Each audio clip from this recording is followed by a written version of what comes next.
The Japanese have rites and ceremonies so different from those of all other nations. The things they do are beyond imagining. And it may be truly said that Japan is a world the reverse of Europe. To the first Westerners in Japan, it was a mysterious world. It was the fabled Isle of Zipangu that Marco Polo had only heard about. The land of riches that Christopher Columbus set out to find.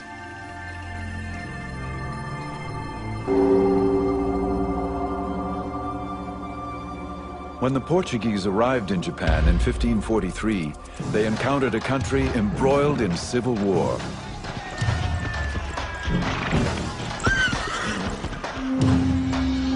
Out of this chaos, one samurai warrior would emerge. He would create a regime so strong it endured for over 250 years.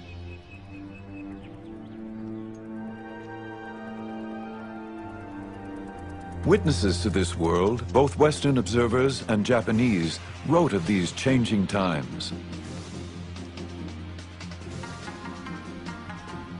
Theirs is a story of flowering culture, of poetic ritual, and of rigid power struggles.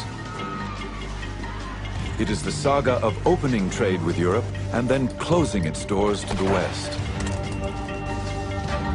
These are the memoirs of Japan's secret empire.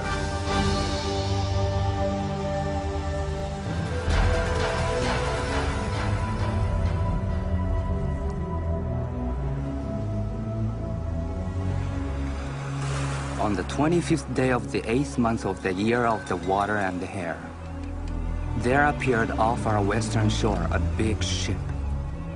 No one knew whence it had come. As a Buddhist monk later recounted, samurai guards were quickly dispatched to warn their master. There were strangers on board these ships, unlike anyone the Japanese had ever seen. The local warlord, called a daimyo, summoned these strangers, the first Europeans to ever set foot on Japanese shores. It was the year 1543.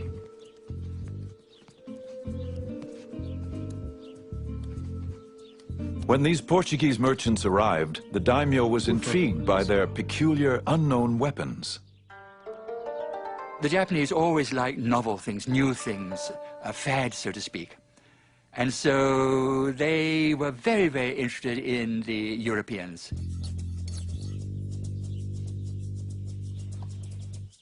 After he watched the Portuguese shoot down a duck, the daimyo purchased 2 guns and put his swordsmith to work making copies.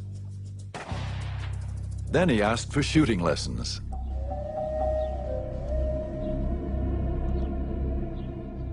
These first Europeans, their guns and their religion, would have unforeseeable consequences.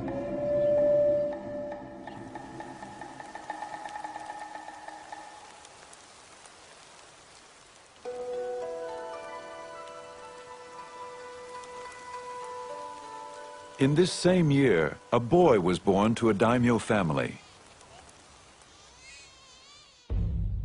He would be known as Tokugawa Ieyasu. His destiny would be to change Japan forever. As an elite member of the samurai class, the boy inherited a world of tradition. A feudal realm of samurai warriors who ruled by birthright and sword.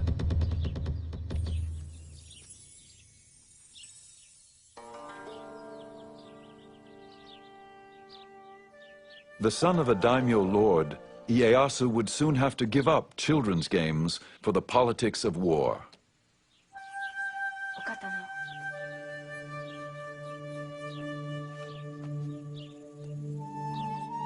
When Ieyasu was still a child, the ruling daimyo demanded that Ieyasu's father send the young boy to him as a hostage, insurance that all orders would be obeyed.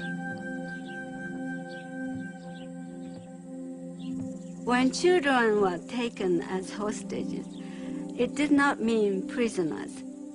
this was all part of the political negotiation in which alliances had to be formed because no one trusted no one else. So there had to be a guarantee, and therefore the hostage was used.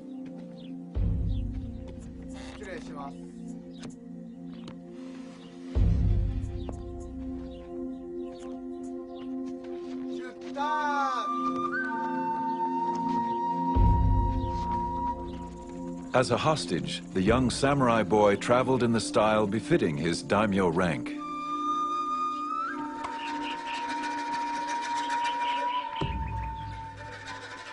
He could not know his destiny, nor could he know that he would never see his father again.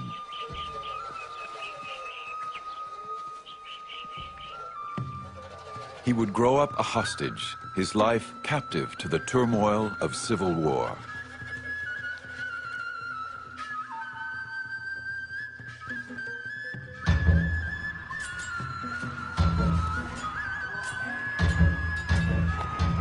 The whole of Japan was involved in wars. Treachery was rampant and nobody trusted his neighbor. They would enter into league with one faction and then desert it for another, as the winds of fortune blew.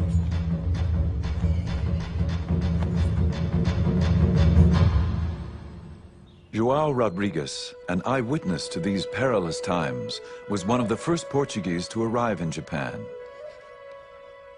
He came as a cabin boy of 15 and would soon become a Jesuit missionary.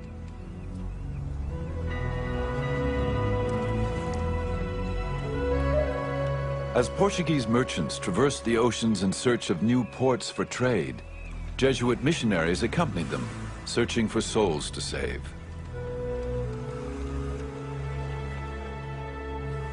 The Jesuits were young and dedicated, braving the hardships of the dangerous 2-year voyage to reach Japan, a country which they considered ripe for conversion.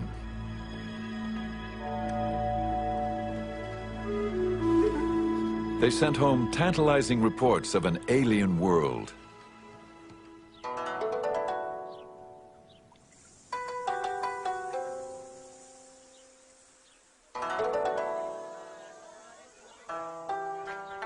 Everything is so different and opposite that they are like us in practically nothing.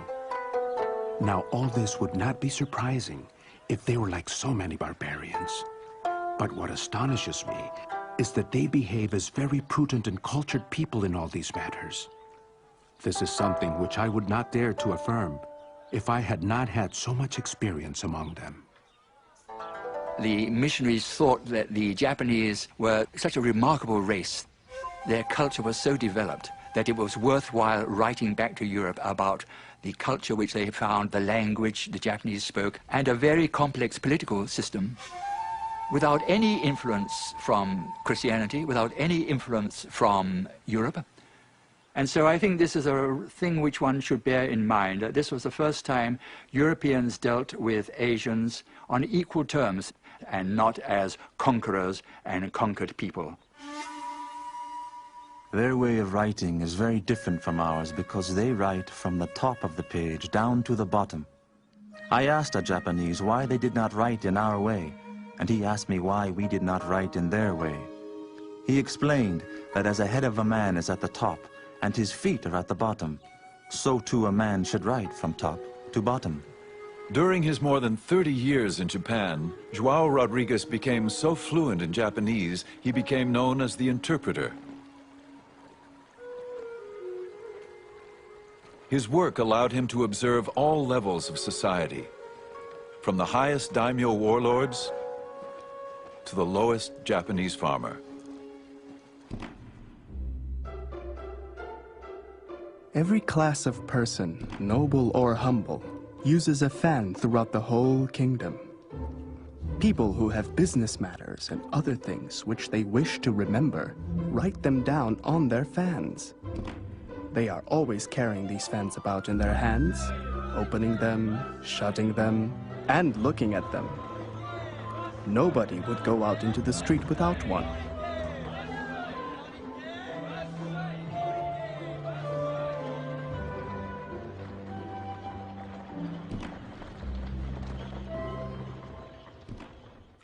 The Japanese, João Rodrigues observed, regarded the Europeans with equal fascination.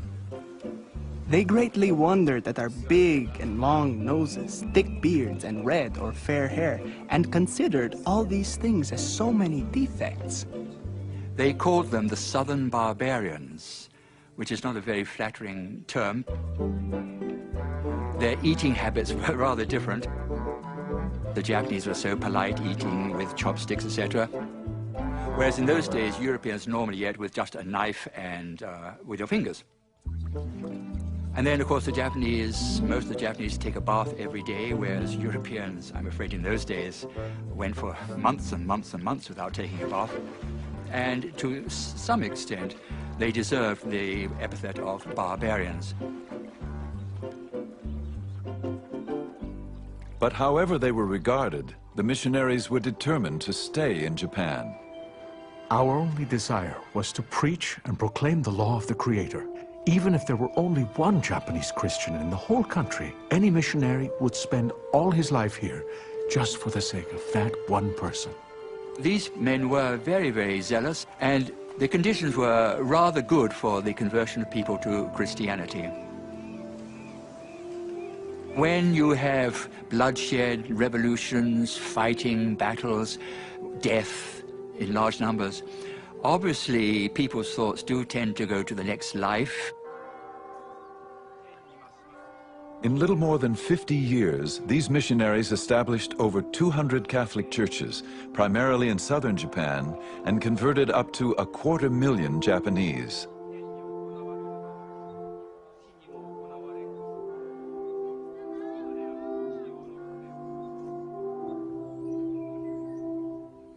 When a Japanese lord or Japanese daimyo changed his religion, he would bring pressure on his people because he had absolute power of life and death on the people below him.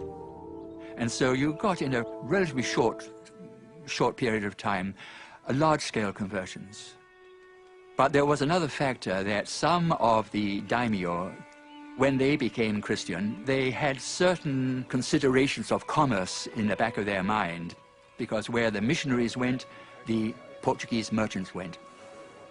And the Portuguese merchants offered very profitable trade vis-a-vis Japanese.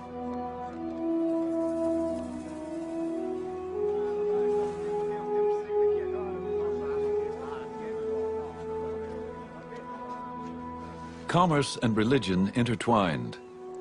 Some Japanese profited, while others watched with growing concern, convinced of Christianity's threat to their power. Merchants and missionaries, these early Europeans had set a course which would eventually run into unexpected consequences.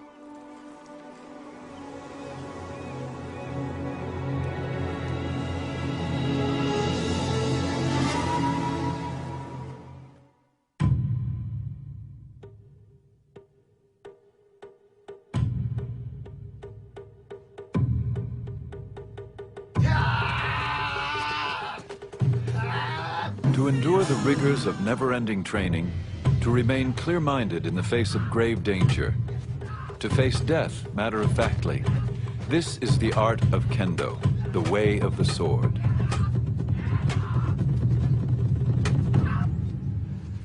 Master swordsmen taught young samurai the skills of sword fighting and the traditions of a samurai code of honor. This was the education the young Ieyasu would receive, even as a hostage. When you took a hostage in a certain class, they were usually treated very cordially, and they were given education just as they would be given at home.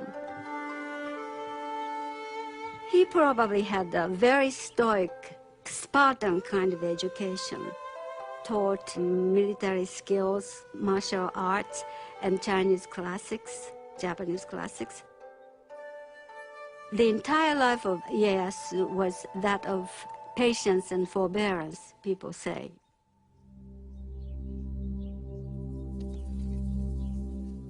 The young hostage, Tokugawa Ieyasu, would learn what it meant to be a samurai.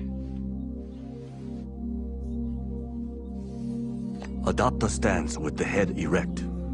neither hanging down nor looking up, nor twisted. Do not roll your eyes nor allow them to blink, but slightly narrow them. Brace your abdomen so that you do not bend at the hips. A legendary swordsman, Miyamoto Musashi, would preserve the way of the samurai in a classic book, The Five Rings. It was a guide to strategy, its philosophy embraced in Japan even to this day. In all forms of strategy, it is necessary to maintain the combat stance in everyday life, and to make your everyday stance your combat stance.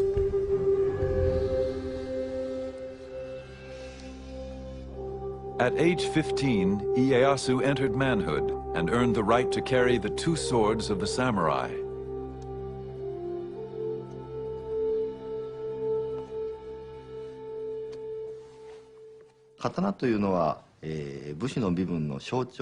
The sword was the symbol of the samurai class. Only the samurai were authorized to carry two swords, a large one and a small one. The samurai, with these two swords, ruled over the farmer and the merchant. You're born into being a samurai, it's a responsibility. Amongst the responsibilities of being a samurai was always carrying one's sword to use to enact justice. If somebody were rude to you, it was your duty to kill them. But still, no samurai would walk around outside without a sword. And if they were caught without a sword, they could be punished for not upholding their duty. While the samurai class comprised less than 10% of the population, their presence loomed larger than life.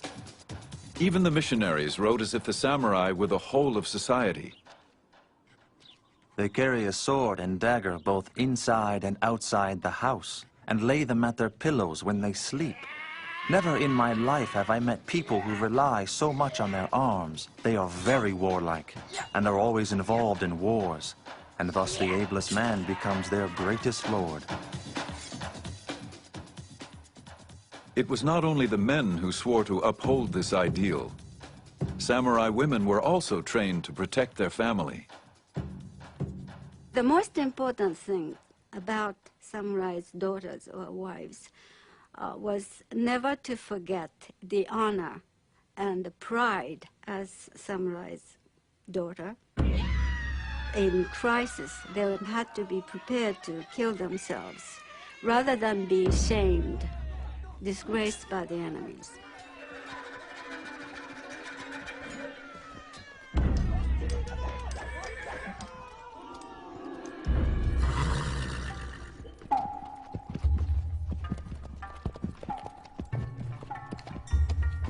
The samurai defended his home and family, but his true glory came on the battlefield, defending his lord against enemies.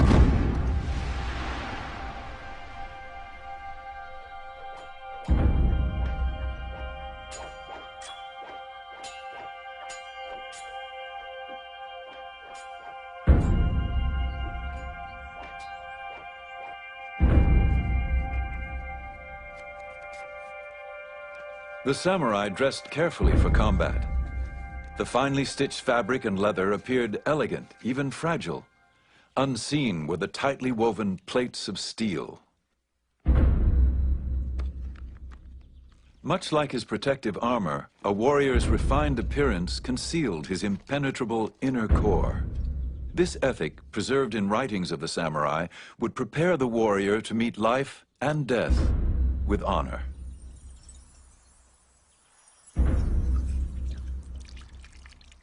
A samurai would wash himself with cold water every morning, scent the shaven top of his head and hair with incense to make himself presentable.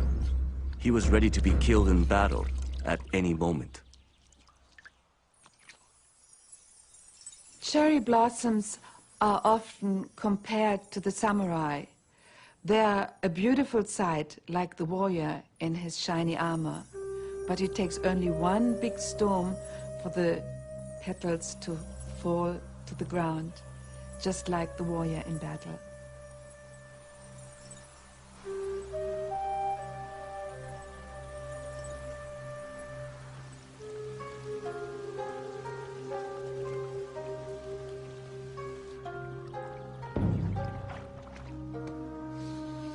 For samurai, as important as knowing how to kill was knowing how and when to die. In the battlefield especially, your last moment of life, you have to show your control. The controlling your body, controlling your destiny, fate, is the indication of your internal strength. So it's the last moment that you have to stage your death. Seppuku, or harikiri, is the ritual of suicide as practiced by samurai. A samurai warrior carried two swords on his hip, a long one and a short one. The short sword was for cutting open his abdomen. Why would a samurai cut open his abdomen? Well, Japanese, especially samurai, believe that the heart was in the belly. They believe that whether their heart was pure or impure would be revealed when they disemboweled themselves. From the death poem to the final thrust of the dagger, seppuku is a ceremonial ritual of suicide ensuring an honorable death.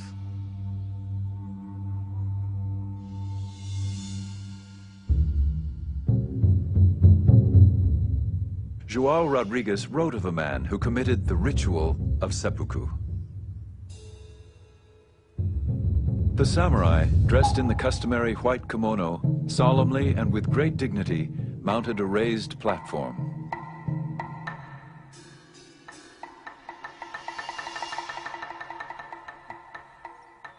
Then, in a loud voice, he told them to watch him carefully as he cut himself open.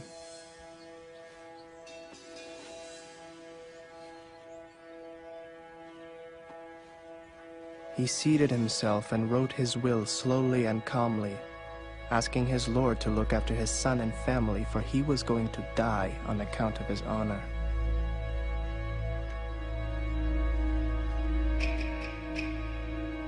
He bade farewell, and then in front of them all, he fearlessly cut his belly. And so he died. This sort of thing often happens.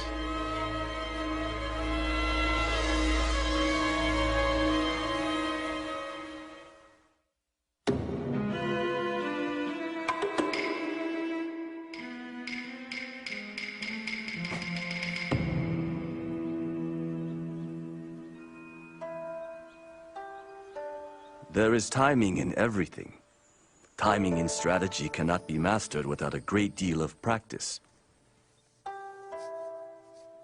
There is timing in the whole life of the warrior, in his thriving and declining, in his harmony and accord. These are the enduring principles which guided the life of the samurai warrior.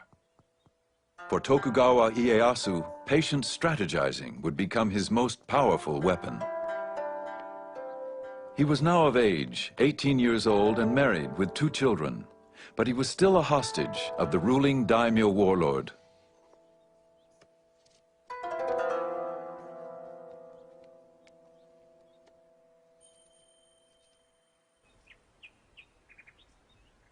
As time passed, Ieyasu strengthened his skills as a warrior, fighting alongside his daimyo master. When his master was killed in battle, Ieyasu was finally free to determine his own destiny. Ieyasu was put in a position to have to make a decision at some point, whether to go along with the hostage family, but at all times he never forgot his ambition to go back to his original castle and to regain all the territory that his father's family had, and to expand that, and to go back to his retainers who were faithfully waiting for him.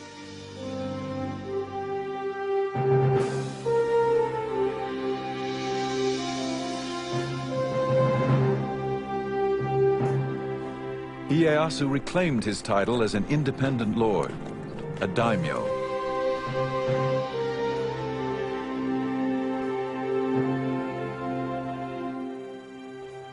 He returned to his family estate. He could now fight on his own terms for his own people. I fought against my enemies solely in order that I might take my revenge on my father's adversaries. Because I was convinced of the rightness of my intention to help the people and bring peace to the land. The years of captivity had honed his discipline. According to his samurai training, he now carefully plotted his strategy.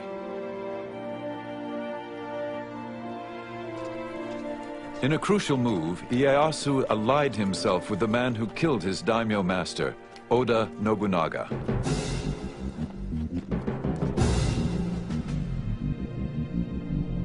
Nobunaga had become the most powerful warlord in Japan, feared and ruthless. The missionary João Rodrigues documented Nobunaga's campaign to unify Japan. Nobunaga was the first to begin cutting through the thick forest of wars and discord in Japan. He subdued about half the country, and fear of him made the remaining part ready to obey him in anything.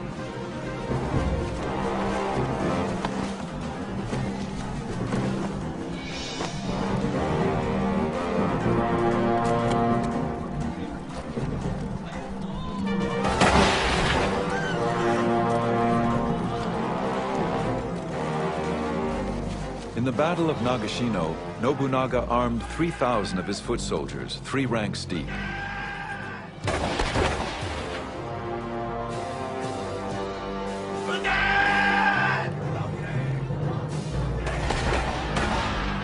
As 10,000 enemy warriors charged, Nobunaga's musketeers fired in succession, decimating the opposing army.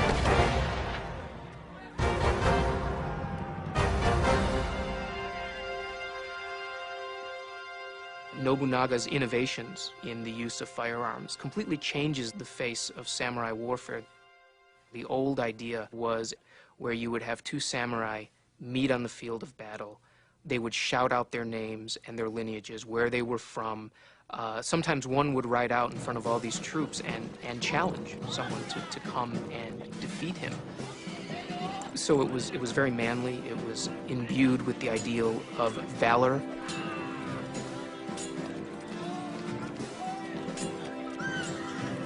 Now you have faceless ranks of samurai shooting other faceless ranks of samurai.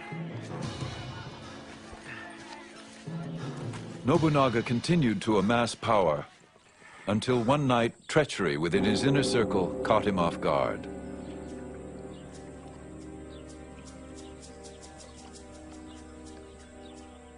A missionary was nearby. Some Christians came just as I was vesting to say an early mass and told me to wait because there was a commotion in front of the palace. We at once began to hear musket shots and see flames. We learned that it had not been a brawl, but that one of his generals had turned traitor. Some say he cut his belly, while others believe that he set fire to the palace and perished in the flames. What we do know, however, is that of this man, who made everyone tremble not only at the sound of his voice, but at the mention of his name, there did not remain even a small hair which was not reduced to dust and ashes. As the flames burned, Nobunaga's loyal general, Toyotomi Hideyoshi, seized the moment. Hideyoshi immediately springs into action, murdering the murderer of his own lord, which then gives him the right, in essence, to claim leadership of Nobunaga's vast coalition of armies.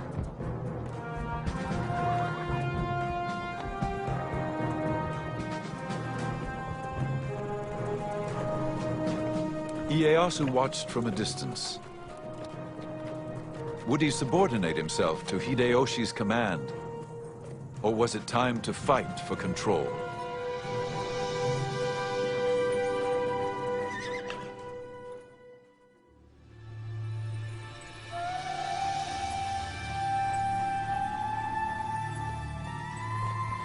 Nobunaga, Hideyoshi, and Tokugawa Ieyasu.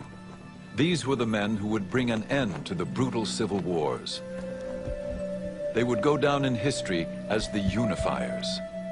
There's a story in Japanese that explains the character of the three unifiers. And Nobunaga, Hideyoshi, and Ieyasu are watching a cuckoo bird waiting for it to sing, but the bird doesn't sing. And Nobunaga says, "Little bird, if you don't sing, I will kill you." And Hideyoshi says, "Little bird, if you don't sing, I'll make you sing." And Ieyasu says, "Little bird, if you don't sing, I'll wait for you to sing." And Ieyasu is a patient strategist who will wait for things to go his way, and then he'll act. After Nobunaga's death, Ieyasu and Hideyoshi faced off in a measured game of strategy, each in his own way trying to outsmart the other. 武人としてのリーダーとすれば、まず自ら先頭に立って。 As a military leader, Ieyasu was a courageous man who never hesitated in battle. However, though he was brave, he was also cautious. One famous story, Ieyasu was known as an excellent horseman. One day he and his troops had to cross a very narrow bridge over a raging river. Everyone was watching to see how the great Ieyasu would ride his horse over this dangerous bridge. To his men's surprise, Ieyasu dismounted, took the horse's reins in his hands, and carefully led the horse over the bridge to the other side of the river. That's how vigilant he was. I believe this kind of caution helped him to be victorious in battle. While Ieyasu practiced restraint and careful strategizing, Hideyoshi acted quickly and decisively. Hideyoshi was from peasant stock. The son of a lowly foot soldier, he worked his way up through the ranks. Hideyoshi became known as a brilliant general, and he held the same grand vision of himself. When my mother conceived me, she was given a miraculous omen. On the very night that I was born, the room was suddenly aglow with sunlight, thus changing night to day. Finally, they divined, the child whose birth was attended by these miracles was destined to become a man of unusual attainments. This prediction is fulfilled in me. Shortly after Hideyoshi took control, Ieyasu challenged him. But Ieyasu soon realized there was more to be gained as Hideyoshi's ally than as his enemy.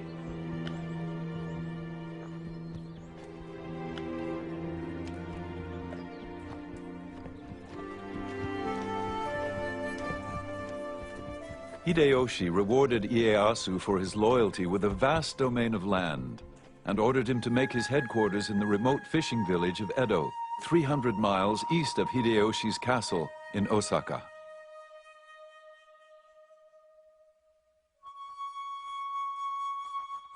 Some might have thought the gift an insult. But in Edo, the village that would later become Tokyo, Ieyasu busied his troops building a massive 5-story castle fortification.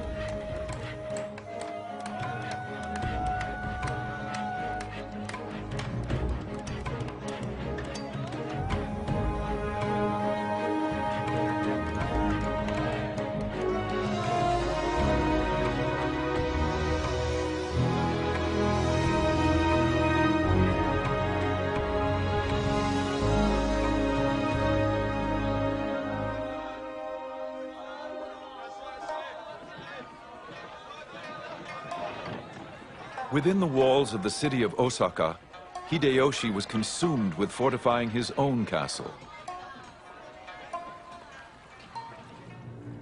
Reputed to be the most impregnable fortress of its time, it was also one of the most ostentatious. Osaka Castle had a strategic location, close to the Emperor's palace in nearby Kyoto. For centuries, the emperor had remained a ruler in name only, ignored by those who truly held power. He whiled away his days with court gossip, calligraphy, and poetry. By Ieyasu's time, the court is still powerless, but it is only the court which can appoint the shogun. So, in the ultimate symbolic sense, the court is still the arbiter of final resort. That's why all the warlords are aiming for Kyoto. You have to get the emperor to recognize that you're the most powerful of all of the combatants on the field of battle.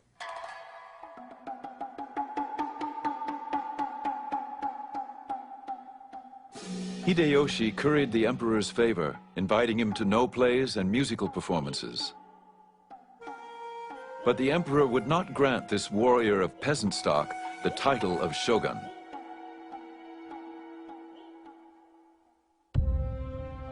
Ieyasu never relinquished his desire for power. He offered the emperor more than invitations. He arranged the marriage of one of his granddaughters to the emperor's son. All of the lords in Japan used family to cement political alliances. You would marry off daughters or marry off sons. What Ieyasu did in particular was have an abundance of sons that he could use. He could set them up to support his nascent government. He could set them up as independent military lords that he could then call upon for help. In contrast, Ieyasu's rival Hideyoshi failed to produce a male heir. Finally, he adopted a nephew and groomed him as his successor. Then, at 60 years of age, Hideyoshi finally fathered a son of his own. He called him Hideyori, and he was the jewel of his life. Hideyoshi's thoughts now turned to the safety and survival of his young son. I cannot describe the endless tedium, as if I were guarding an empty house when Hideyori is not here with me. I say again, strictly order that all be vigilant against fire. Each night have someone make the rounds of the rooms 2 or 3 times. As Hideyoshi obsessed over his own son, his adopted son, now an adult, was in peril. It's clear that by the end of his life, Hideyoshi was acting more and more erratically. He became increasingly cruel, if not sadistic. Then when he finally, in his final years, produced an heir of his own, he ordered this adult male who had been his heir to commit suicide. Hideyoshi then ordered his adopted son's entire family put to death. A missionary recounted. They were drawn along the streets in the carts to the open view of the world. 31 ladies and gentlewomen, with the 2 sons and 1 daughter of his adopted son, the oldest of whom was not more than 5 years old. All their bodies were thrown into a pit, over which was built a little chapel with a tomb in it, with this inscription: "The tomb of the traitors."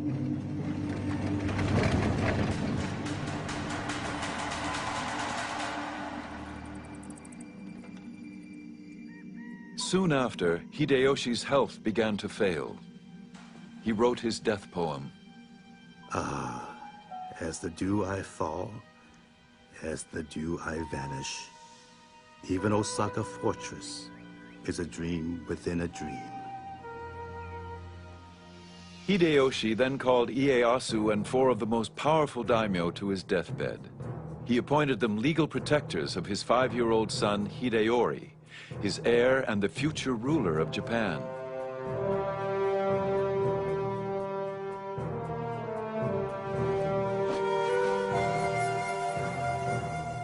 Ieyasu pledged to protect the boy with his own life, a pledge that would become very difficult to keep.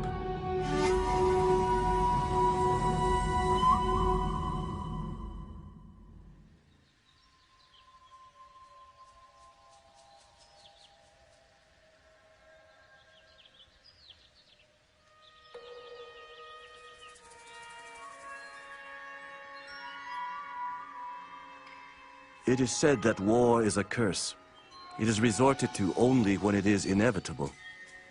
However, in time of peace, do not forget the possibility of disturbances. Ieyasu was on guard. Those daimyo who feared his growing power began to plot against him. Ieyasu's territory now extended throughout most of Japan. He was determined to maintain his holdings and expand his base of power. One of Ieyasu's nicknames is the Old Badger, and and it reflects his craftiness as well as his famed ability to wait. And he waits until after Hideyoshi is dead, until he has a clear preponderance of power, and then makes his move to become the dominant military leader in Japan. Ieyasu mobilized his troops. He sent one division to Ogaki Castle, where his enemies were gathering.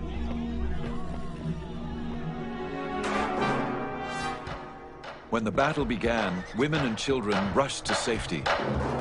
Ieyasu sent a large force to lay siege to the castle, and they fought day and night.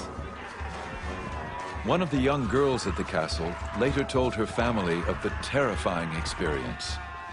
Mothers, concubines, and daughters all stayed in the tower and cast bullets.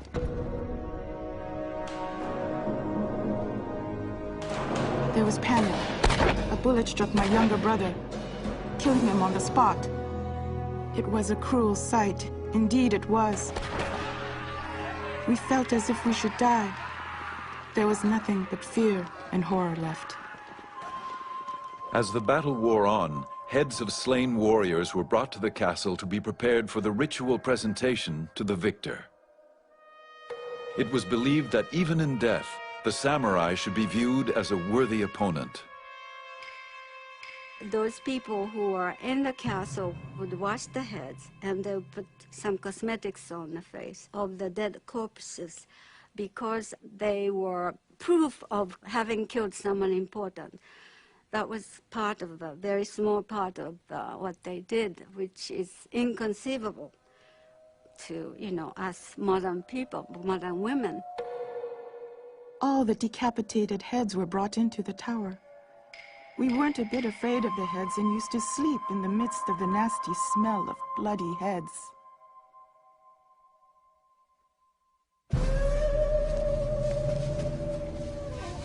Victorious at Ogaki Castle, Ieyasu's troops now pursued the rebellious daimyo and their armies. They faced off in a narrow valley just west of the village of Sekigahara. This would be the battle that changed the course of Japanese history. Ieyasu set up his command post atop a hill overlooking the valley, waiting through the night for the rest of his armies to arrive. At dawn, Ieyasu's attendant physician hastily noted in his journal, "Slight rain. Dense fog in the mountain valley. Can't see. Barely made out enemy banners. On horseback, Lord Ieyasu made out their positions. Estimate distance at 2.5 miles. Ieyasu was outnumbered, with only 50,000 troops challenging his enemy's 80,000. He waited for his son to arrive with reinforcements.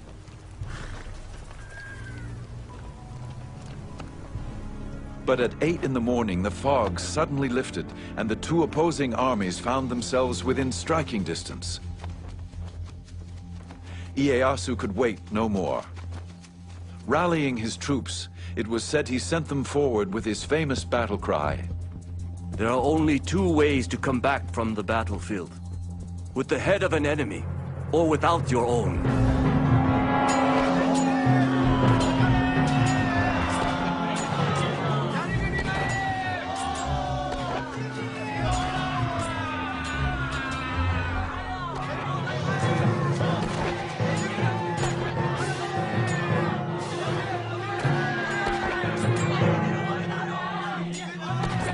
Ieyasu watched as his troops faced what seemed insurmountable odds.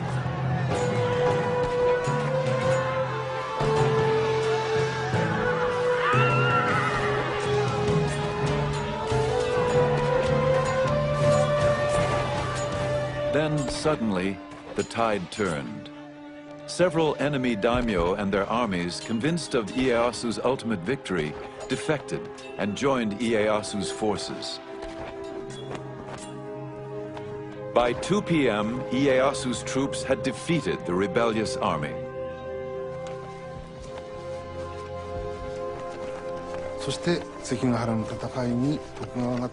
Tokugawa's victory at Sekigahara brought an end to the warring states and signaled the beginning of a new era. That's the significance of the Battle of Sekigahara. In recognition of Ieyasu's power, the emperor awarded him the title of Shogun, the barbarian-subduing generalissimo. Tokugawa Ieyasu now had the authority to rule Japan in all military matters.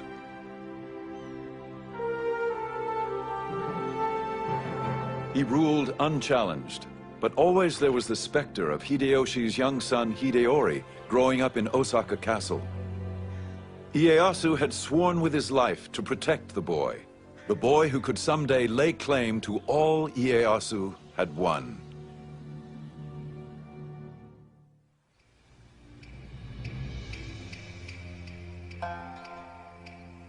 As the young boy Hideyori approached manhood, a daimyo warned, "Although he is Hideyoshi's heir, Ieyasu would never let him rule Japan.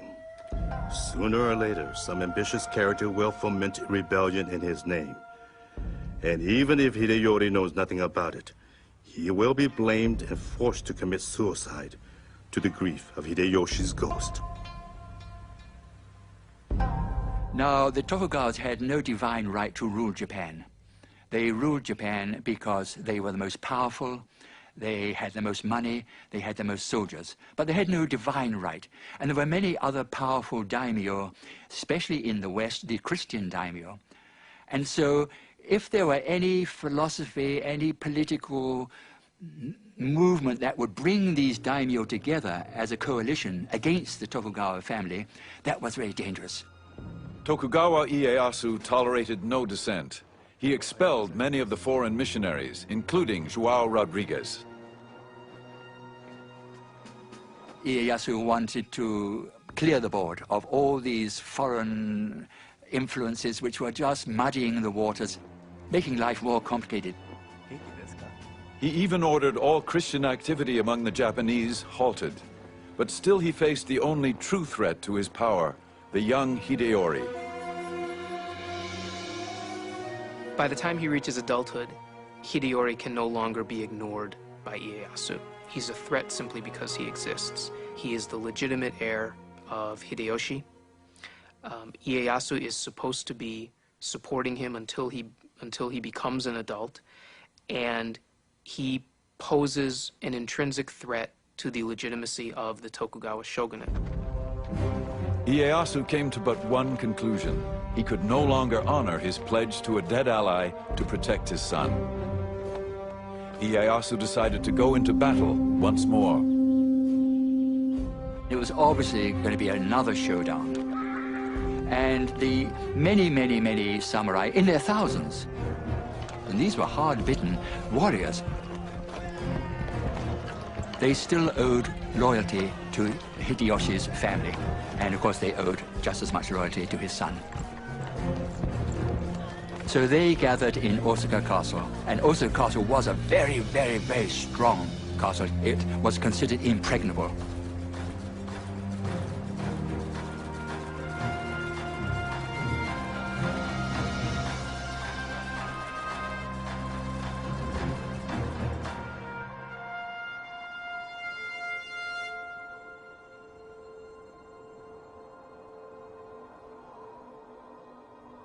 In the winter of 1614, Ieyasu accused Hideyori of subversion and ordered his troops to advance against Osaka Castle.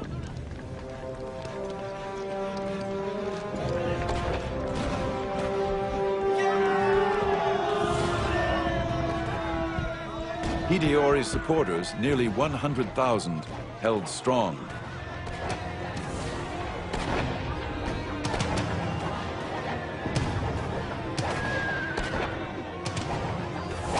Ieyasu retaliated with a devious plan.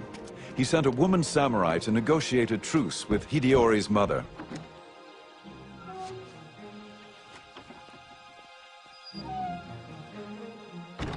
Ieyasu offered a safe haven for Hideyori's garrison if in return he agreed not to mount further rebellion against Ieyasu's rule.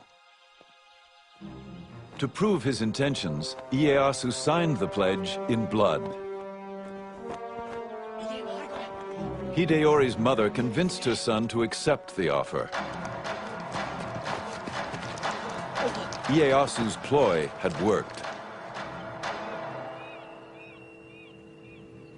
As soon as the fighting stopped, Ieyasu began to fill in the moats of Osaka Castle, the deep moats. And the people in the Osaka Castle protested a lot. That was not in the agreement.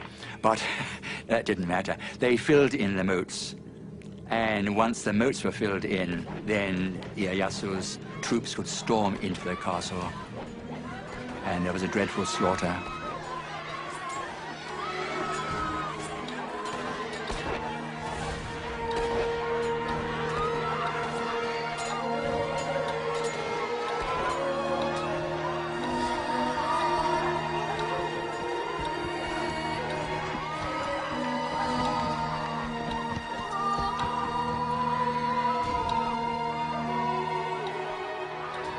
Thousands of defeated soldiers, women, and children fled the castle compound.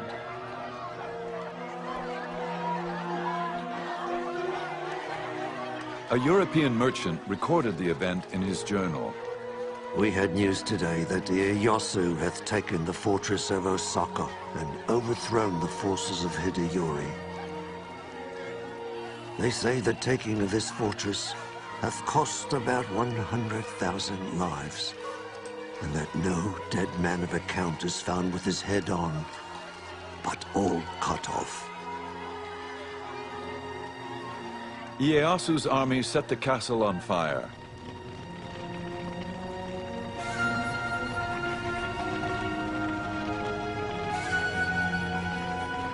As the flames raged around him, Hideyori refused to surrender and was left with no other option.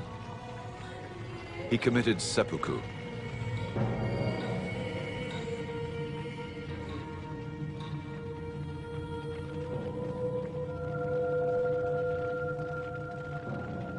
There's one big problem with killing Hideyori, however, and that's that Ieyasu was supposed to be his supporter. I mean, it's a very realistic, cold-blooded strategy, but he wanted to establish a dynasty that would last through the ages.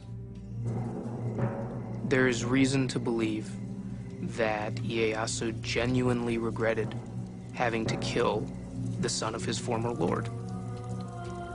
Ieyasu is said to have paid penance by writing the name of the Buddha 10,000 times on scrolls of parchment.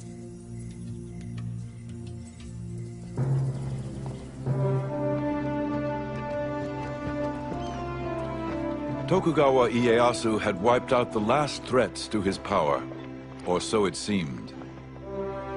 But not everyone was under his control. There were the Western traders who he valued but mistrusted, and the Christians who he considered a threat. Tokugawa Ieyasu had won the wars. His struggle to control the future of Japan had just begun.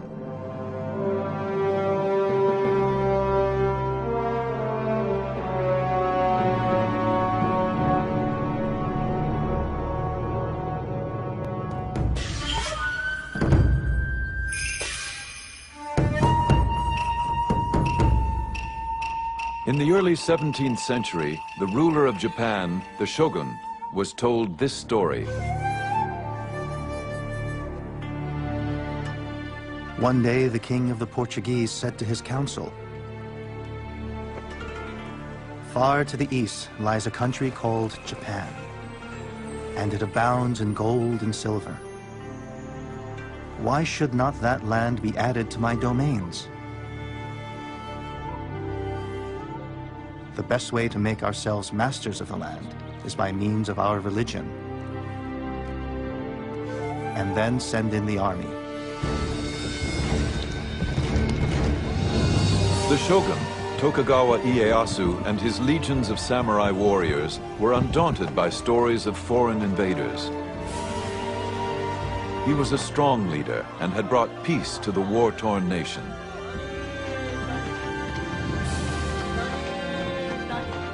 Yet foreign dangers and internal unrest remained a threat. As Japan deferred to the will of the shogun, eyewitnesses wrote of these remarkable times.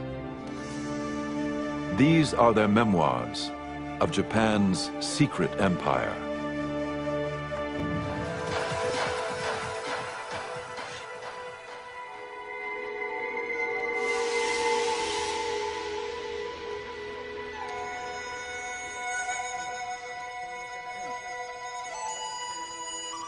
After we'd been in Japan 5 or 6 days, came a Portugal Jesuit who reported that we were pirates.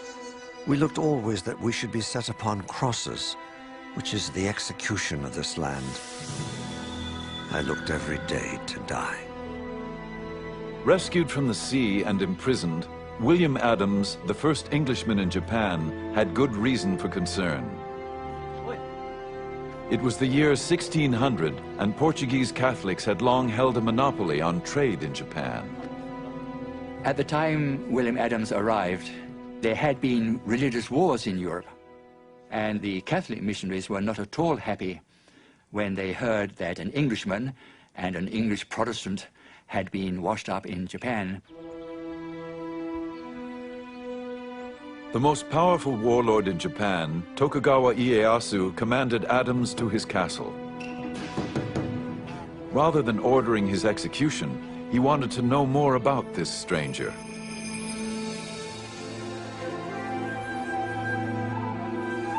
The summons was highly unusual, as only the highest-ranking officials were ever received by the great man himself.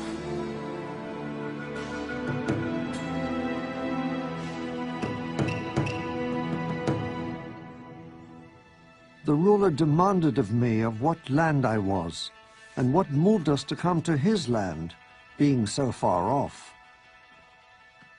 I showed him the name of our country, and that our land desired friendship. It appeared that Ieyasu was interested in more than friendship. He asked whether our country has wars. I answered him, yea, with the Spaniards and Portugals. He asked me diverse questions of my religion and what way we came to the country. From one thing to another, I abode with him till midnight. As the meeting came to an end, Adams dared to make a parting request on behalf of his Dutch employers. I desired that we might have trade with your country, the same as the Portugals and Spaniards.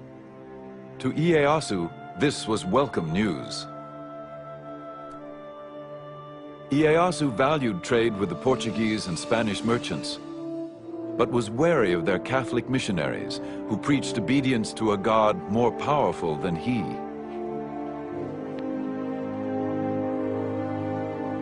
To avoid those he considered a threat to his own authority, Ieyasu wanted his own fleet of trading ships.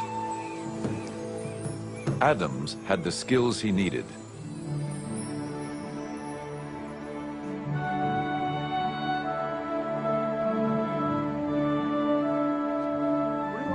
The English pilot had apprenticed as a shipwright.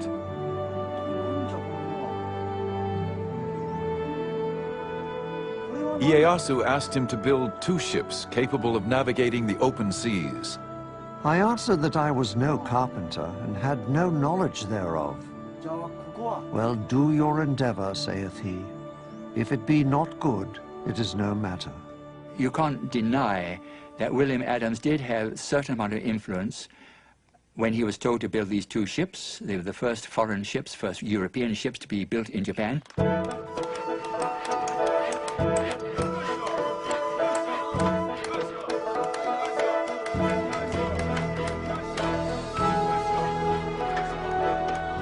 They were built with Japanese workers, of course, under his supervision.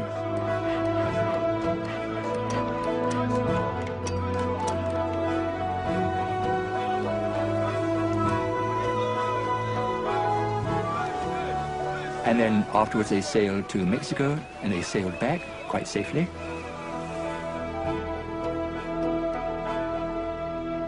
Ieyasu now had the leverage he desired. When the Catholic missionaries continued to gain converts and create problems, he expelled them. life was complicated enough without these pesky foreigners interfering.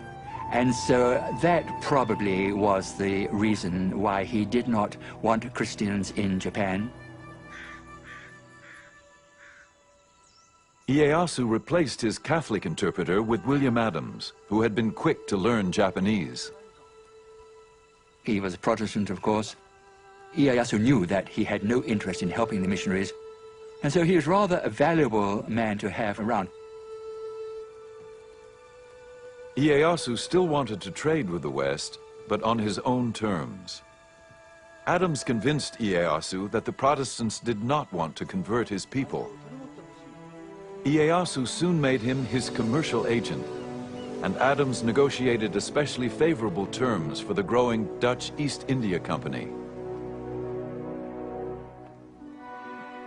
The Hollanders be now settled, and I have got them trading privileges as the Spaniards and Portugals could never get in their 50 years in Japan.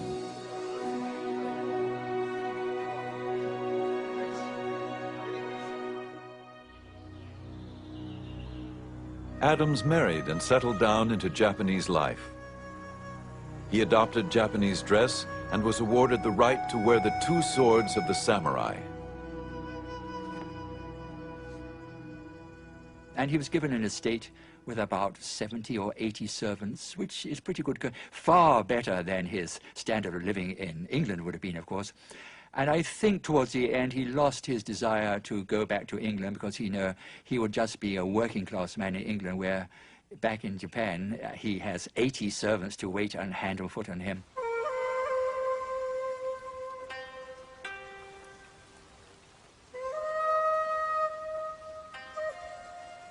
It was possible that Adams visited Ieyasu at his tea house for intimate conversation away from the politics of the court. The tea ceremony was much admired by a Western observer. The guests open the gate, walk along the path through the wood up to the tea house, quietly contemplating everything they see. They remove their fans and daggers and deposit them in a kind of cupboard placed there outside for that purpose. If Adams and Ieyasu had private political discussions, the tea house was also a retreat where they could replenish their souls. This gathering for tea and conversation is not intended for lengthy talk, but rather to contemplate within their souls, with all peace and modesty, the things that they see there, and thus, through their own efforts, to understand the mysteries locked therein.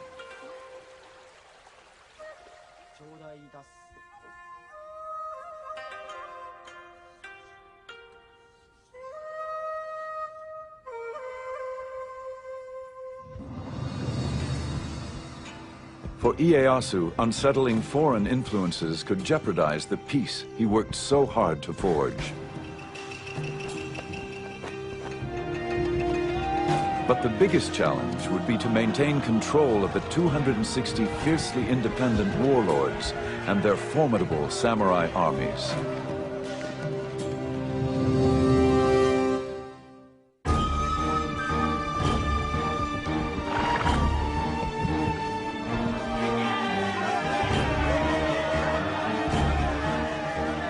Tokugawa Ieyasu became shogun in 1603 and united Japan after generations of civil war. All of the great lords had been fighting for a century. They were tired of fighting. They wanted to secure their own positions.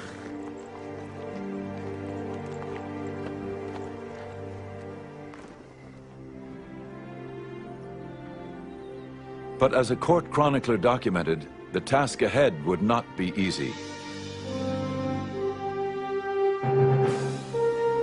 Although he had conquered the country on horseback, being a man of wisdom, he fully appreciated the impossibility of governing the country on horseback.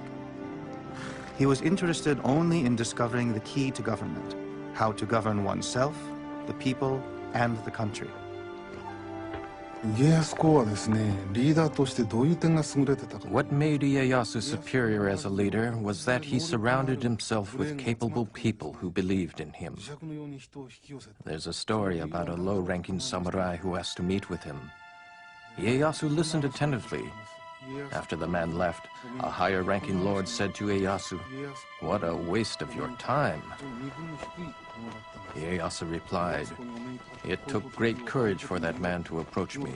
If I didn't listen, he would never come again." Peace would not be secured by leadership alone. Ieyasu had to curb the power of the daimyo, the feudal lords. These lords are building enormous territorial, centralized domains. What the feudal lords are trying to do is essentially control everything and everybody within their territories.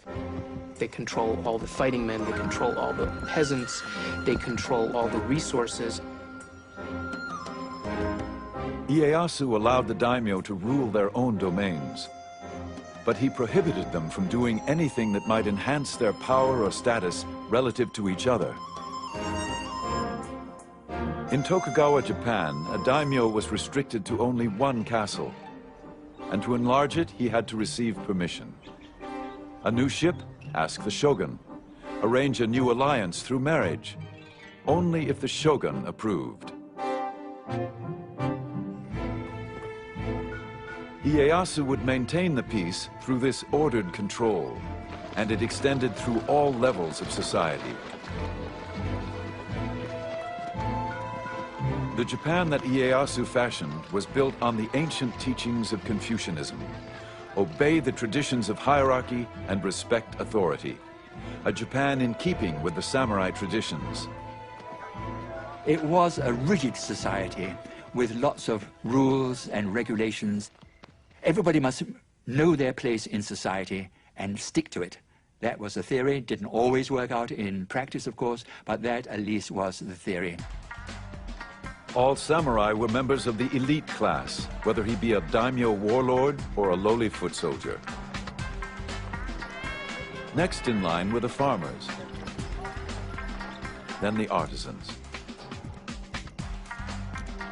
At the very bottom were the tradesmen, considered the parasites of society. The Tokugawa shogunate would issue many rules to control and maintain the rigid class structure, from what you could eat to what you must wear. Lords and vassals, superiors and inferiors, must observe what is proper within their position in life. Without authorization, no retainer may wear fine white damask, white wadded silk garments, purple silk kimonos, purple silk linings, and kimono sleeves which bear no family crest.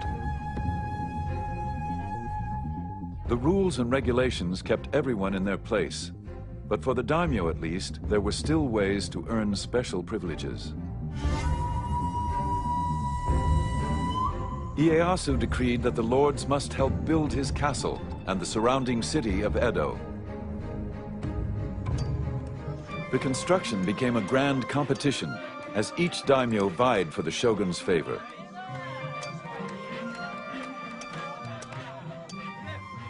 Soon they transformed the small castle and backwater village of Edo into a magnificent domain.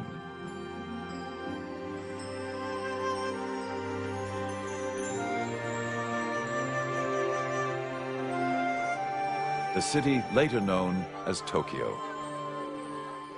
The streets are far broader, longer and straighter than the streets of Spain. They are kept so clean that you may well think that nobody ever walks along them.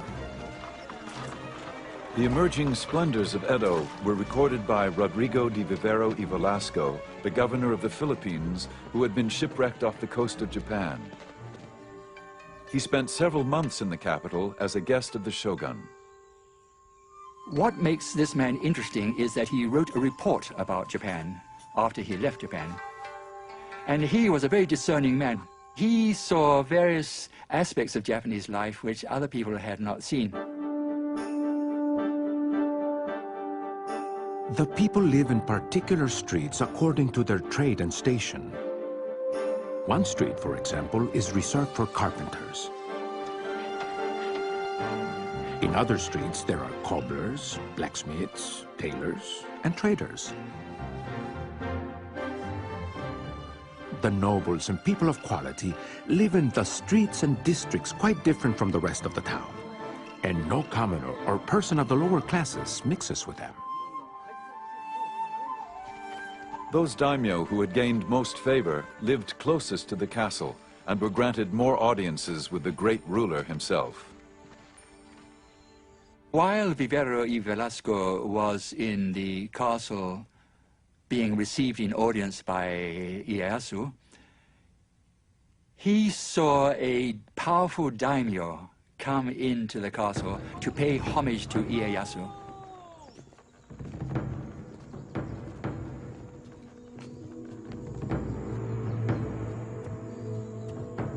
There entered one of the greatest nobles of Japan, whose rank was evident from the gifts he brought. Bars of silver and gold, silk robes. All this was first placed on some tables, but I do not believe the ruler even looked at it. 100 paces from the throne, the daimyo prostrated himself, bowing his head so low that it looked as if he wanted to kiss the ground. Nobody said a word to him, nor did he raise his eyes towards the ruler. And then finally somebody clapped, end of audience. Not a word had been said, end of audience, and he goes out backwards on his knees. And Rodrigo Velasco was very much impressed by what he had seen, because he realized the power Ieyasu had. Here was a powerful daimyo who had power of life and death in his own region, but when he comes to pay tribute to the shogun, what a lowly position he adopts. The great ruler had realized his vision. All of Japan was under his control. At 72, he was still remarkably vigorous. Then, on one of his regular hawking expeditions, he fell seriously ill.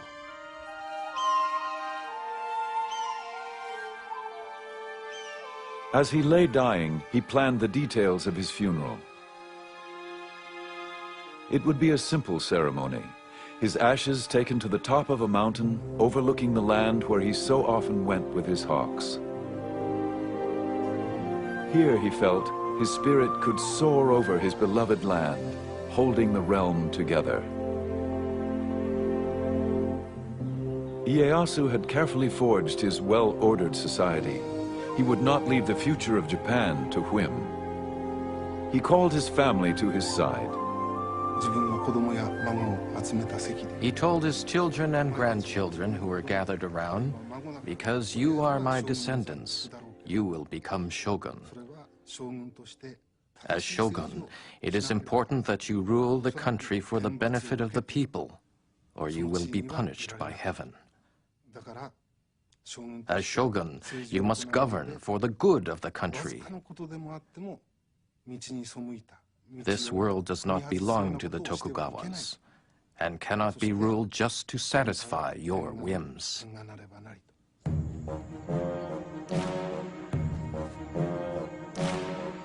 Among the family members was a young grandson, destined to become shogun. The child, Iemitsu, would grow up determined to carry on in the footsteps of his famous grandfather.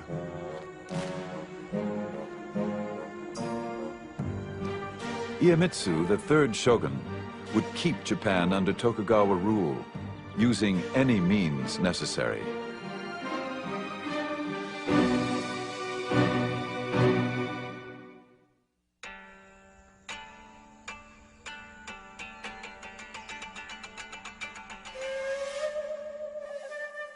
The third Tokugawa shogun, Iemitsu, worshipped his late grandfather.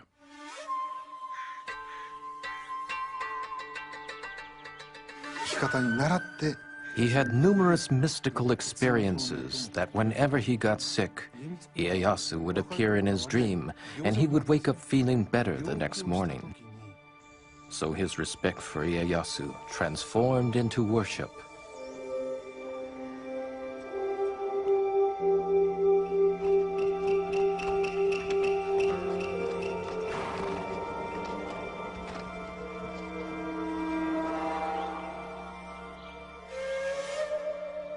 Iemitsu always carried a charm containing a piece of paper saying, "To live according to the way his grandfather would have lived."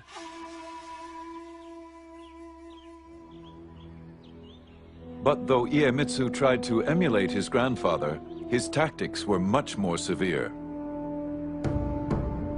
It was reported after he became shogun, Iemitsu summoned the daimyo to his palace.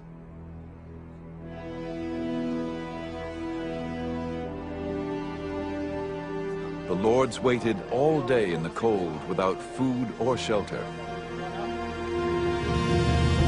They began to fear for their lives.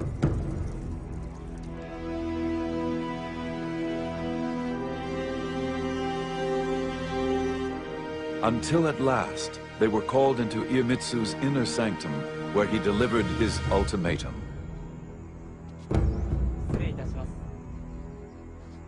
I have been in the position of a superior and a master from my birth. I shall henceforth treat all daimyo as my subjects. Those of you who may disobey me may quickly return to your provinces, repair your castles, and prepare for arms. I shall act accordingly. Iemitsu is a fascinating shogun. He's the first shogun who doesn't lead troops in battle. He had not proved himself on the battlefield. He did not have his own men who came with him into office when he became shogun. Iemitsu inherited a nation at peace.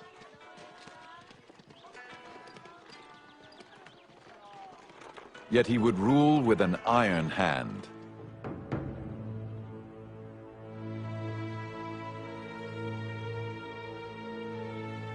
He listened to few and spared no one. He would not tolerate competition, not even sibling rivalry. He ordered his younger brother to commit suicide.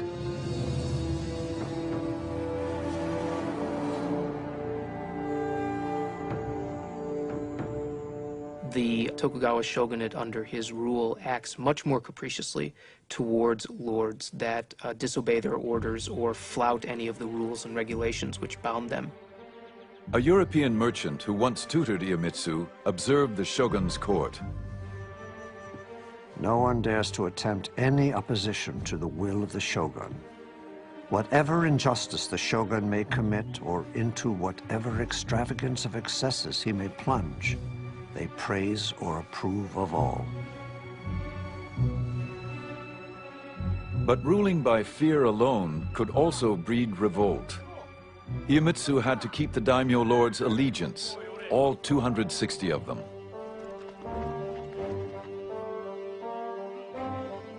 In peacetime, there was no common enemy, no spoils of war to reward the daimyo for their loyalty. Iemitsu had to find some other way to control the daimyo lords. They were commanded to appear at Iemitsu's court in Edo.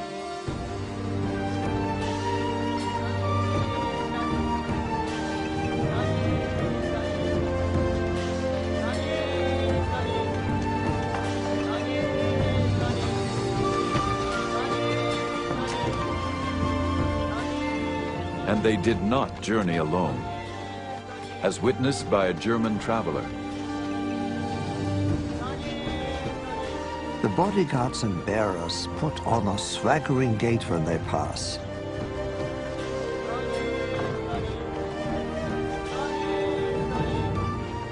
With every step, they kick up their heels nearly to their backsides, and at the same time thrust the opposite arm forward. It looks as if they're swimming in the air.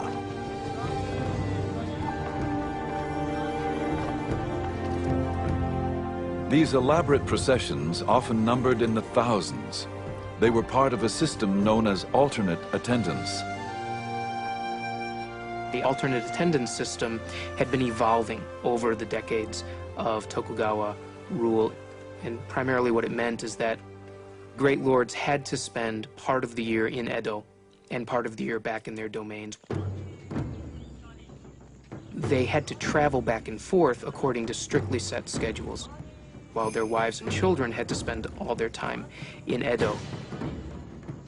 This was the single greatest administrative control on the outer lords during the Tokugawa shogunate.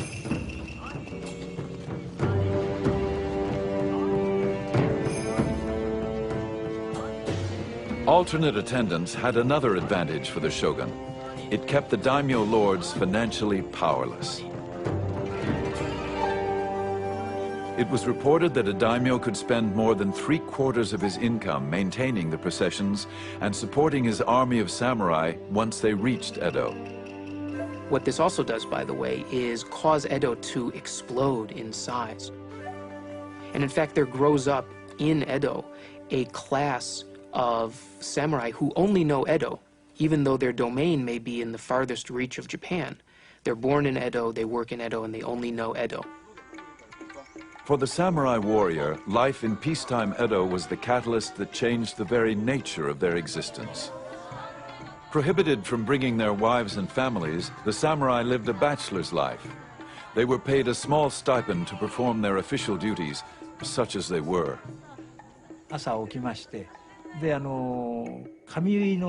They would get up in the morning and have their hair dressed by a fellow samurai. Then they would go to work on the grounds of the Lord's estate. This they would do once every 4 or 5 days. These samurai would work only in the morning and then go home for lunch. At around 2 o'clock in the afternoon, they would go out on the town. It was a life that the once proud warrior could never have imagined. Edo was becoming a city of samurai whose job description was rapidly changing from soldier to bureaucrat. The life of a samurai, they aren't allowed to work. They're given enough money to live on. And mostly what they do is they spend every day at the house of a friend drinking and talking and studying and doing tea and reading books of old war tales and imagining what it would have been like to live in the 1500s. Life in 17th century Japan did not include the hazards of war. Yet peace brought its own perils. Rules and regulations were strict, and the penalties could be severe for any who dared disobey.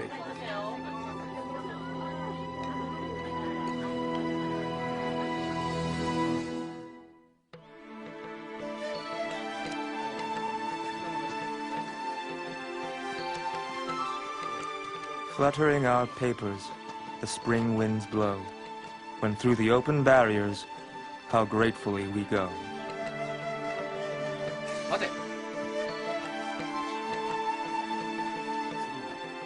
Five government highways led to the shogun's capital of Edo, all with inspection barriers to enforce Iemitsu's laws.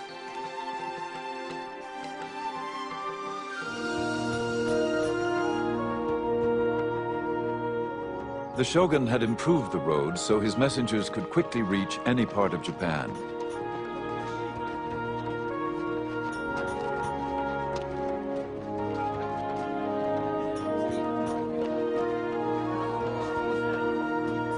These roads also made it easier for the daimyo and their samurai warriors to travel to Edo.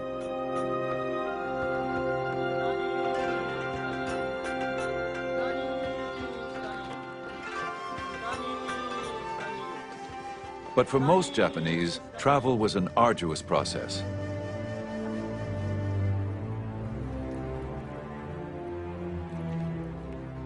A multitude of rules and regulations monitored who came in and who went out of the city of Edo.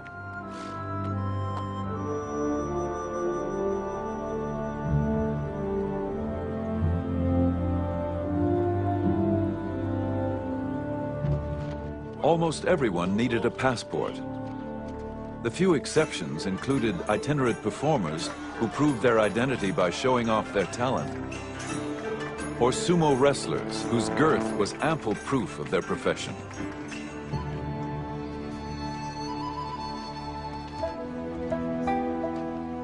farmers were routinely denied permission to travel from village to village. The government preferred to keep them working in the fields.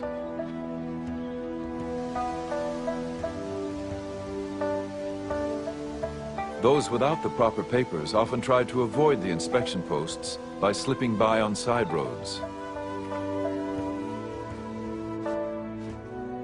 If caught, there were severe penalties. A traditional Japanese-style punishment meant crucifixion for a man, for a woman, enslavement or enforced servitude.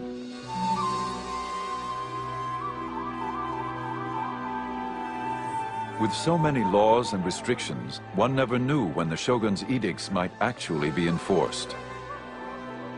Sort of like a theater of punishment to try to scare people into behaving. Some ruler might decide that morals are going to hell in a handbasket and suddenly grab one person and punish them severely.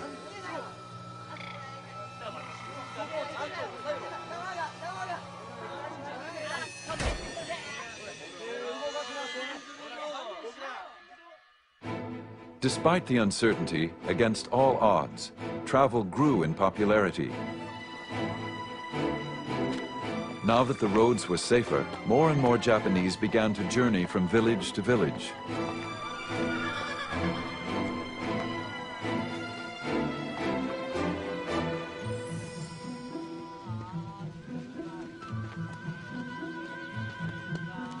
The most traveled road was the Tokaido, which ran for 300 miles from Kyoto to Edo. 53 rest stops dotted the highway. And so these post towns along the 5 great roads of Japan grew up to be very substantial towns themselves.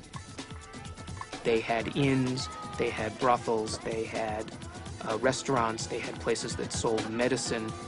There essentially grew up a post-town culture. People in the Tokugawa period, they were driven by a curiosity. People were beginning to think about Japan as a nation.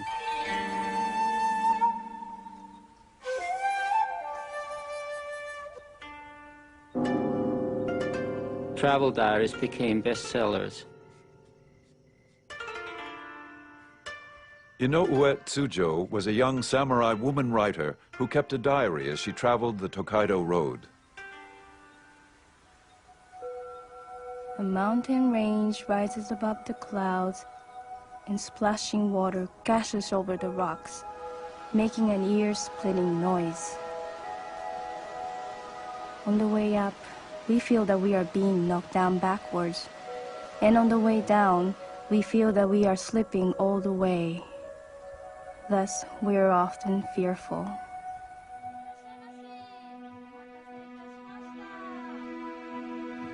Inns along the way offered welcome respite to travelers like Tsujo. She was on her way to Edo to serve in the residence of a high-ranking samurai. Although Tsujo traveled on official business, accompanied by her brother, she still encountered disturbing difficulties. All travelers faced strict regulations, but women had an especially hard time. It was very difficult for women to travel in the 17th century.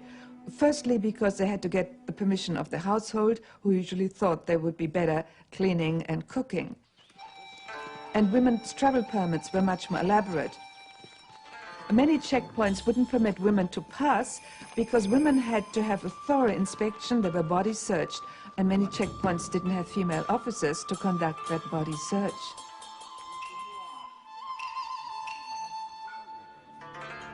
Officials were always on the lookout for women who disguised themselves as boys.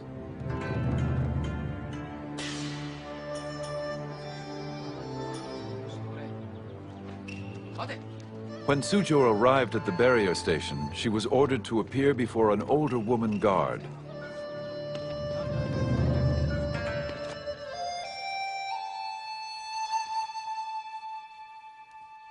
A rough-looking woman examined me, ran her hand through my hair and said something with a heavy accent.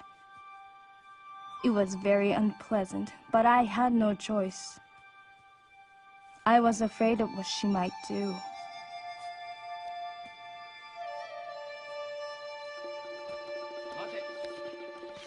At another post, she experienced difficulties due to the wording of her permit. When I presented my official document at the barrier, they refused my passage. Because in the permit, I was only identified as a woman, rather than a young woman with long open sleeves.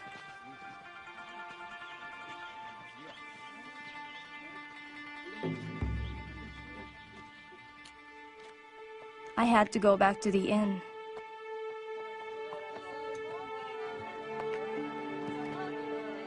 I was heartbroken.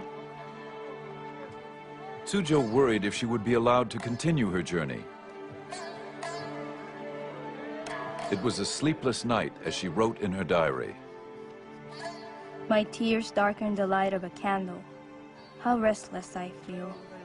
Everything is depressing beyond description.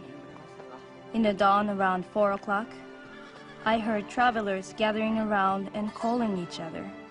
A horse neighing and the sounds of stirrups.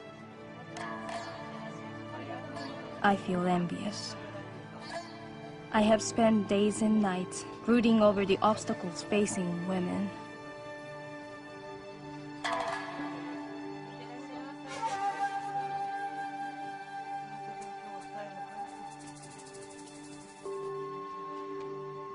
Tsujo's plight was not uncommon. Under Iemitsu's reign, anybody who did not follow his rules could be punished. But there was one group persecuted simply because of their beliefs: the Christians.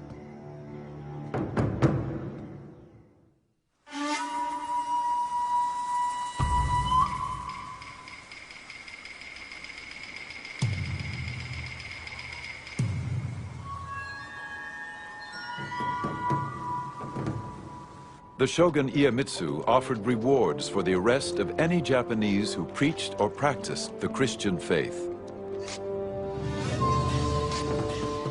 Any informer revealing the whereabouts of the followers of priests must be rewarded accordingly.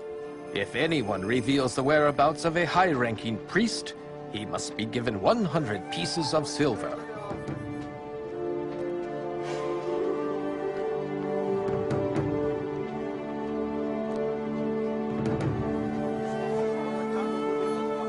One has to bear in mind in this period of Japanese history that there was repression and that the Tokugawa authorities, the shogun, wanted to keep Japanese society as it was. And that did lead some people to believe that Christianity was subversive and was upsetting the social framework, the social pattern of Japan. By Iemitsu's time, all foreign missionaries had been deported. But the converts they left behind, the Japanese Christians, remained devout.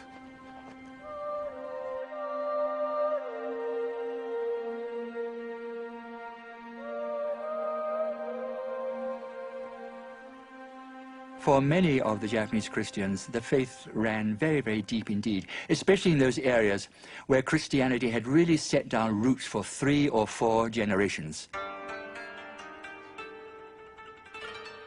The shogun is a great enemy to the name of Christians.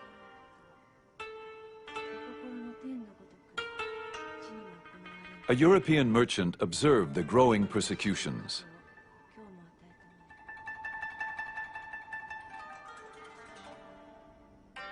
I saw 55 martyred because they would not forsake their Christian faith. And amongst them there were little children of 5 or 6 years old, burned in their mother's arms, crying out, "Jesus, receive their souls."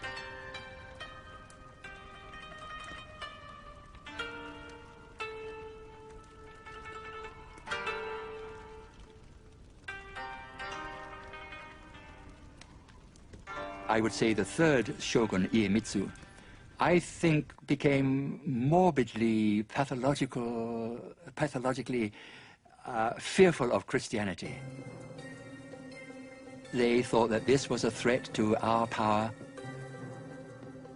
They put out all the plugs, so to speak, to eradicate Christianity. Christianity was said to be evil, a wicked religion, subversive religion. And so that is why they took such extreme steps to eliminate the religion. Despite the persecutions, Christianity had struck a chord amongst many disaffected Japanese.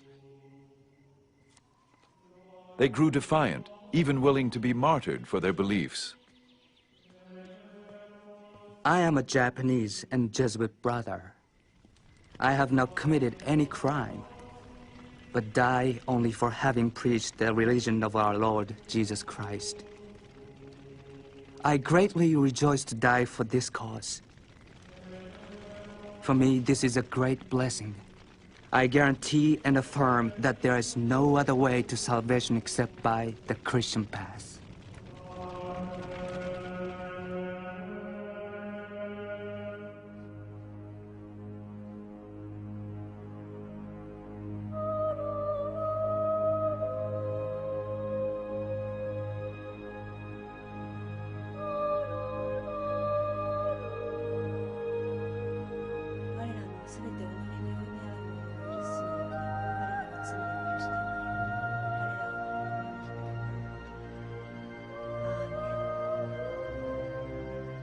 Iemitsu was increasingly disturbed by the Christian situation, especially in the south, where a large number lived.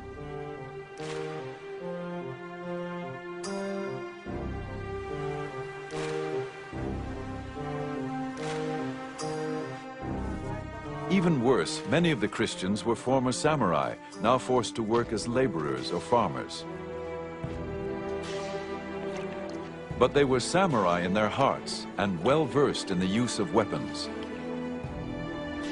For Iemitsu, this was unacceptable.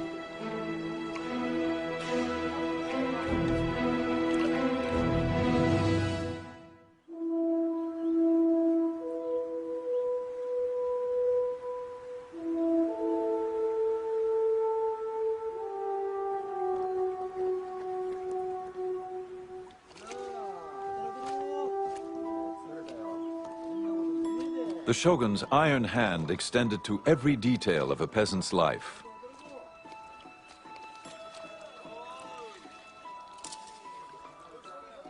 Farmers must work in the fields from dawn to dusk. Wives and daughters must make meals 3 times a day, put on red headbands, and take the meals to the fields. Once men are home after dusk, sisters-in-law and female cousins must put the chapped feet of the man on the stomach of his wife and massage them.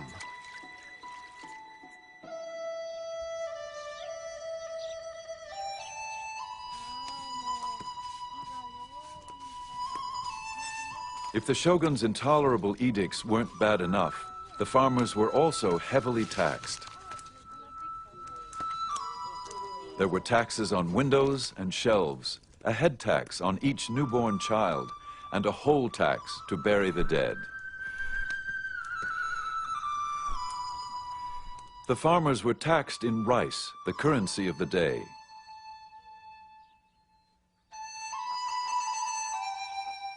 Ironically, farmers were not allowed to eat the rice they grew.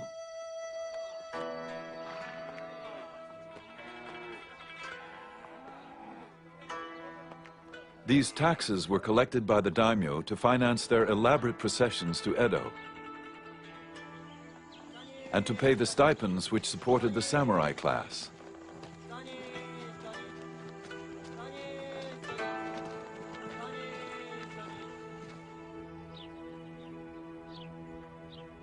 The farmers were in dire straits, as a Japanese writer lamented. Year by year, the farmers grew more exhausted. How could they sustain life itself under those circumstances?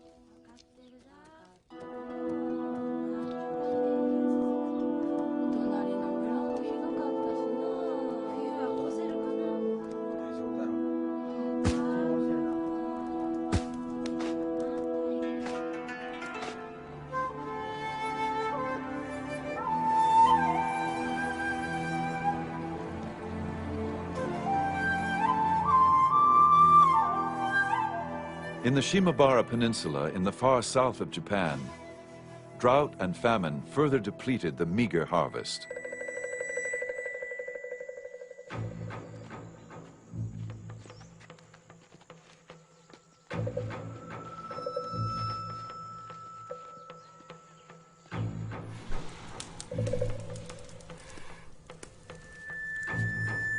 Those who could not pay the taxes were punished severely.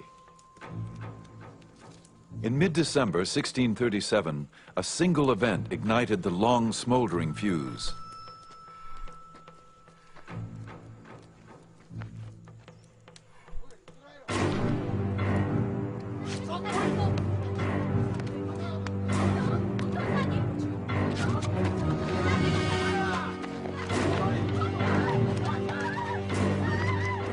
The young daughter of a farmer who owed taxes was seized and tortured.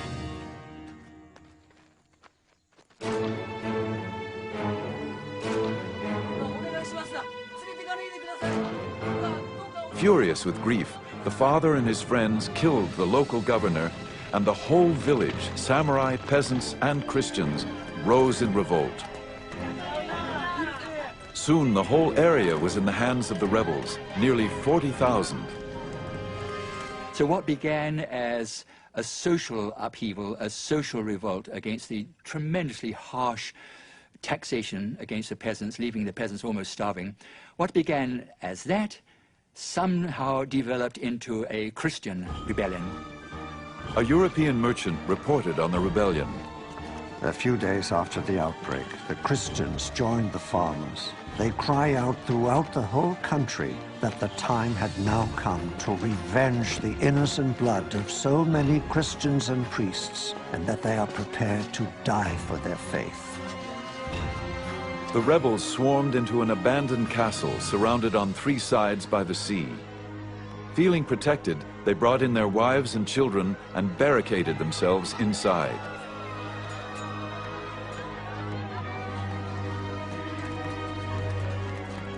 This was very upsetting. The peasants, who were the lowest of the low, the poor people, they had no right to rebel. And not only have they rebelled and revolted, but they were doing darned well militarily. And so no wonder the shogun was worried about this, because this might set an example to other parts of the country that had become unsatisfied with the crushing taxes which the peasants were paying. The shogun didn't tolerate dissidents, especially any who looked to Jesus for help. He sent his troops to Shimabara to quell the rebellion. But for 4 bloody months, even as food ran out, the rebels managed to hold off the government attacks.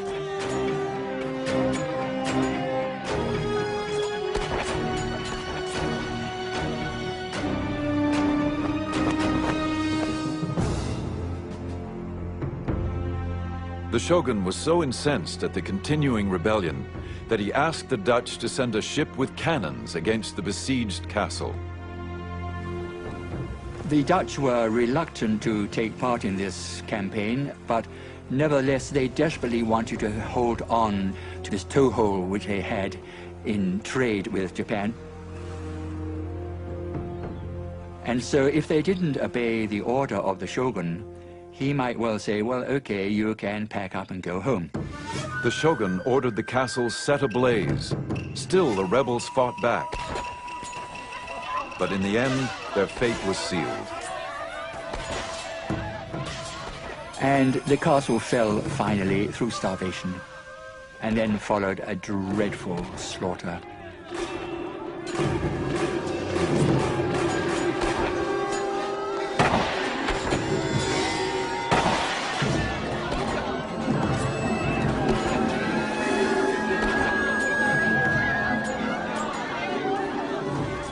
That was the last battle, really, in Japanese history.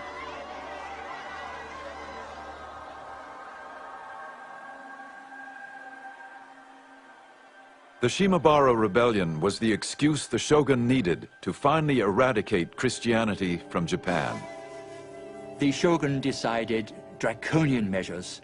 We will cut off Japan from all Christian influence. Now, how can you do that? We will isolate Japan.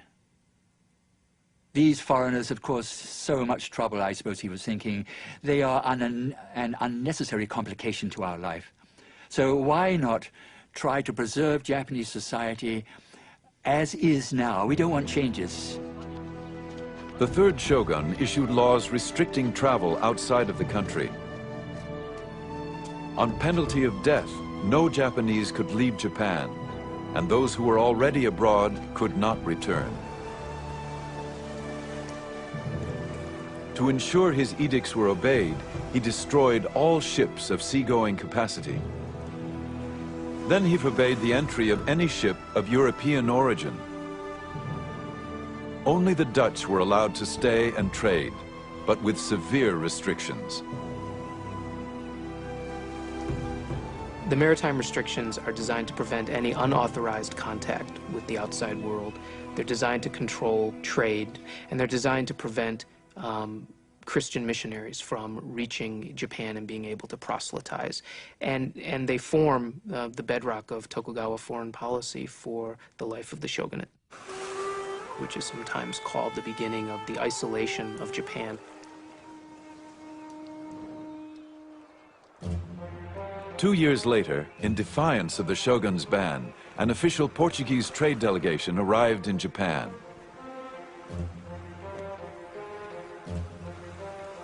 The shogun showed no mercy and ordered the execution of 57 of those aboard, ambassadors and their crew. He ordered the ship burned. The few survivors were sent back with this warning. A similar penalty will be suffered by all who come to these shores from Portugal, whether they be ambassadors or sailors, whether they come by error or driven by storm. Even more, if the King of Portugal or even the God of the Christians were to come, they would all pay the very same penalty.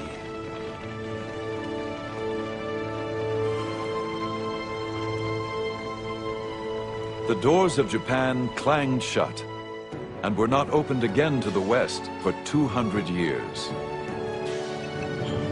The will of the shogun had prevailed. But many wondered how this isolated empire would survive in a rapidly changing world.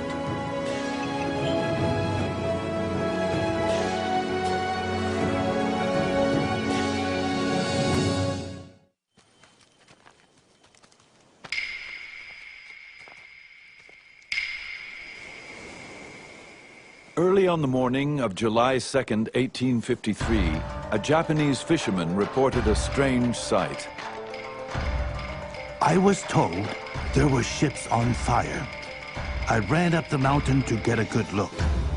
The ships came nearer and nearer, until the shape of them showed us they were not Japanese ships, but foreign. And what we had taken for a conflagration of sea was really the black smoke rising out of their smokestacks. Steamships, like most Western innovations, were unknown in Japan. Now there were 4 in the harbor.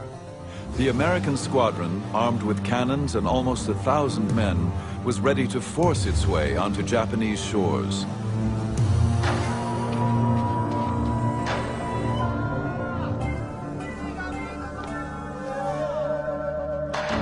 Japan was a land shrouded in mystery, a warrior society ruled by the powerful Tokugawa shogunate. They had successfully kept the West at bay for over 200 years. But now the Western powers demanded entry. Could the samurai nation repel the industrial might of a determined West? These are the memoirs of Japan's secret empire.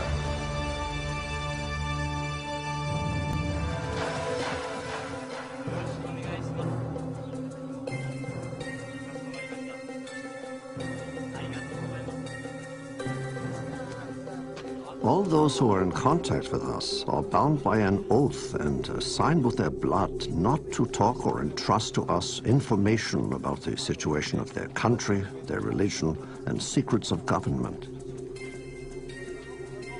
So reported the German doctor Engelbert Kempfer, one of the few Europeans allowed in Japan. It was the year 1690, and the Japanese viewed Westerners as barbarians who threatened their orderly society. The Japanese were determined to keep their doors closed to the West for as long as they could. There was one exception, a small settlement of Dutch traders who agreed to live in confinement on an island in Nagasaki harbor. For over 200 years, this sequestered trading post would be Europe's only window to this impenetrable land.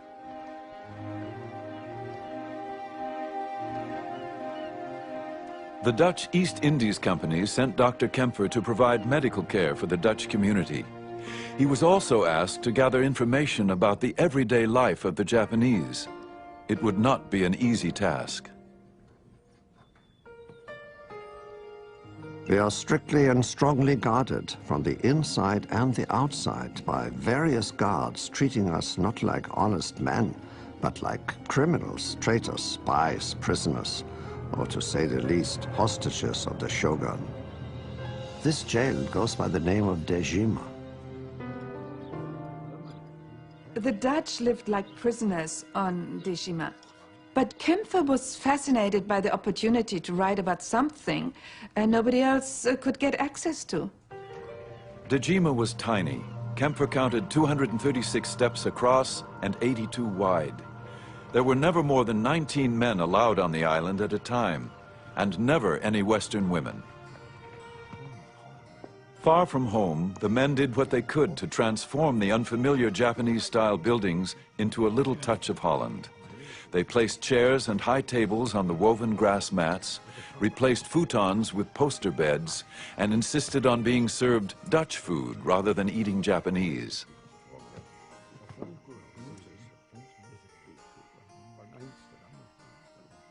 No Japanese, except for prostitutes, were allowed unsupervised contact with the Dutch. Yet, in order to gather information for his reports, Kempfer managed to create a small group of inadvertent Japanese informants. I served them willingly and without charge in my profession with medicines, while cordially serving them European liqueurs. I questioned them about local matters, nature and secular and spiritual topics, with total freedom.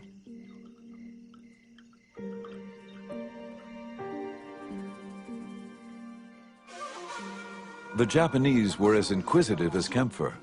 The Dutch settlement was their window to the exotic world of the West. But the trickle of information that arrived from overseas was carefully guarded. Every time a Dutch ship arrived, the Dutch ship would have the latest news from Europe, and that news would be given to the Dutch authorities in Nagasaki, and then that news would be translated into Japanese and rushed immediately to the headquarters of the shogun. The ruler of Japan, the shogun, hungered for news of the outside world. He commanded the Westerners to present themselves at his castle once a year. The only time Kempfer really saw Japan was when he traveled from Nagasaki to Edo, which was the shogun's capital.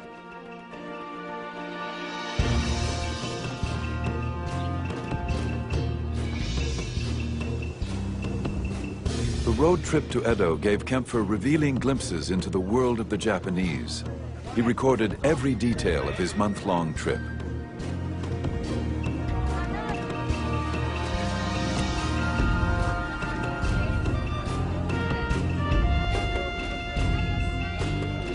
We received many of the honors that are generally shown to the provincial lords. The roads are swept with brooms and water to keep the dust down. In the houses bordering the road, people kneel behind the blinds, watching our procession in profound silence.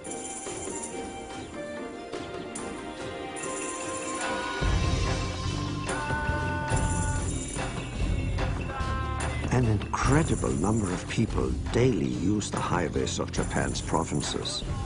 Indeed, at certain times of the year, they are as crowded as the streets of a populous European city. The reason for these crowds is partly that the Japanese travel more often than other people.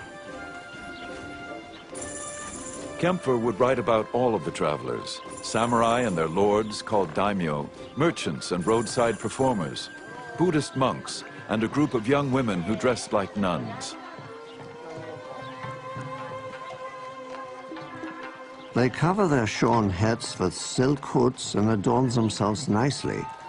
Each attaches herself to one particular traveler, starts up a rustic tune, and as long as it's to her advantage, she accompanies and amuses him for several hours.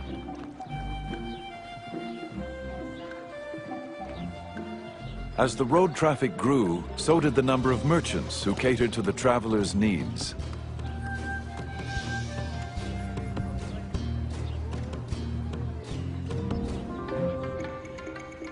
We saw many fine stalls, those of merchants and cloth dealers, medicine dealers, traders in idols, booksellers, glass blowers, pharmacists, and people crying out their wares. There are countless humble inns, roadside food stalls, sake or beer taverns, cake and sweet stalls along our road. Outside tables also have a variety of biscuits of different colors and shapes on display. They are pretty to look at, but are generally so tough that it is difficult to move one's teeth if one attempts to chew them.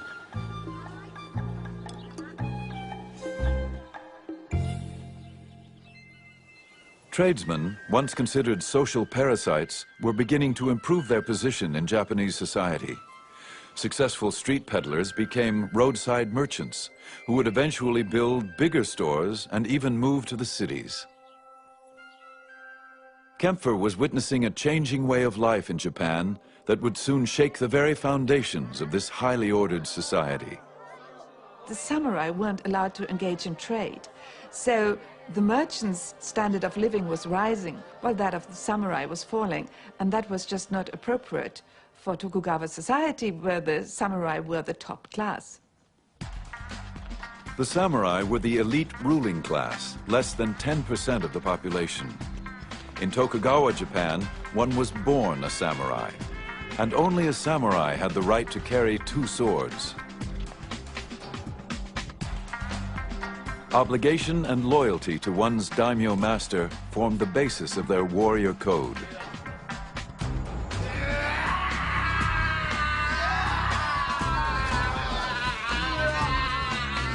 But now, in an era of peace, the once privileged samurai faced an uncertain future.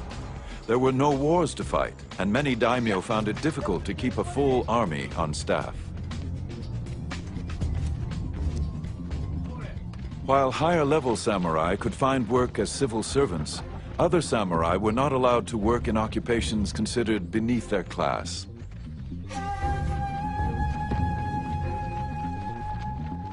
An increasing number of unemployed samurai, called ronin, wandered the countryside looking for a new master.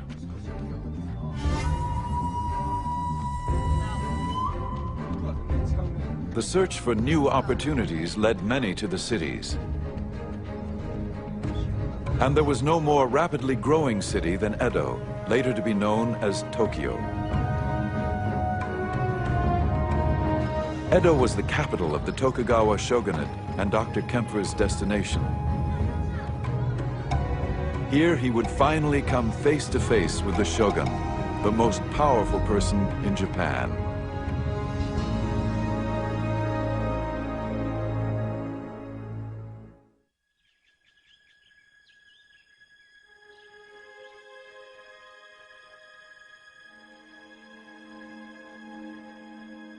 When Dr. Kempfer arrived in Edo, he was sequestered in guarded quarters for 2 weeks.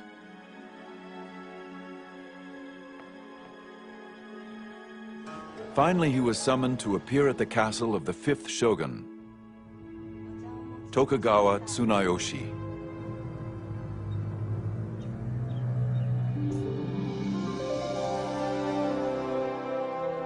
The shogun's residence is spacious with many long corridors and large rooms which can be closed off by sliding partitions. According to the finest design of Japanese traditions, with ceilings, beams, and pillars, patterned by nature, covered with lacquer or carved and gilded artistically into patterns of birds and foliage. The important thing about the 5th Tokugawa shogun Tsunayoshi was that he was the first shogun who was not educated as a samurai. He was educated as a scholar because he was never supposed to become shogun. And so he had quite a different view of the world. The shogun's mother was a merchant's daughter. She broke class barriers when she caught the eye of the reigning shogun. Her son, Tsunayoshi, carried within him both samurai and merchant values. He would preside over a new direction in Japanese society. At his court, scholarship rather than martial prowess was the fashion, and daimyo lords who wished to curry favor with him became patrons of the arts and letters. It was a time of cultural flowering in Japan. Tsunayoshi changed samurai society. He condemned violence, which of course was part of the samurai ethic. Influenced by his childhood study of Buddhism and the Confucian classics, the shogun's laws of compassion were intended to protect all of nature's creatures. Tsunayoshi's laws of compassion protected those at the bottom of the social scale.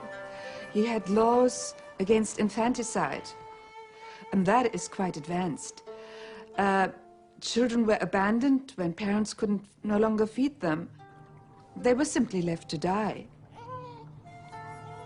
But Tsunayoshi ordered that from now on officials had to take care of them, feed them, and find homes for them.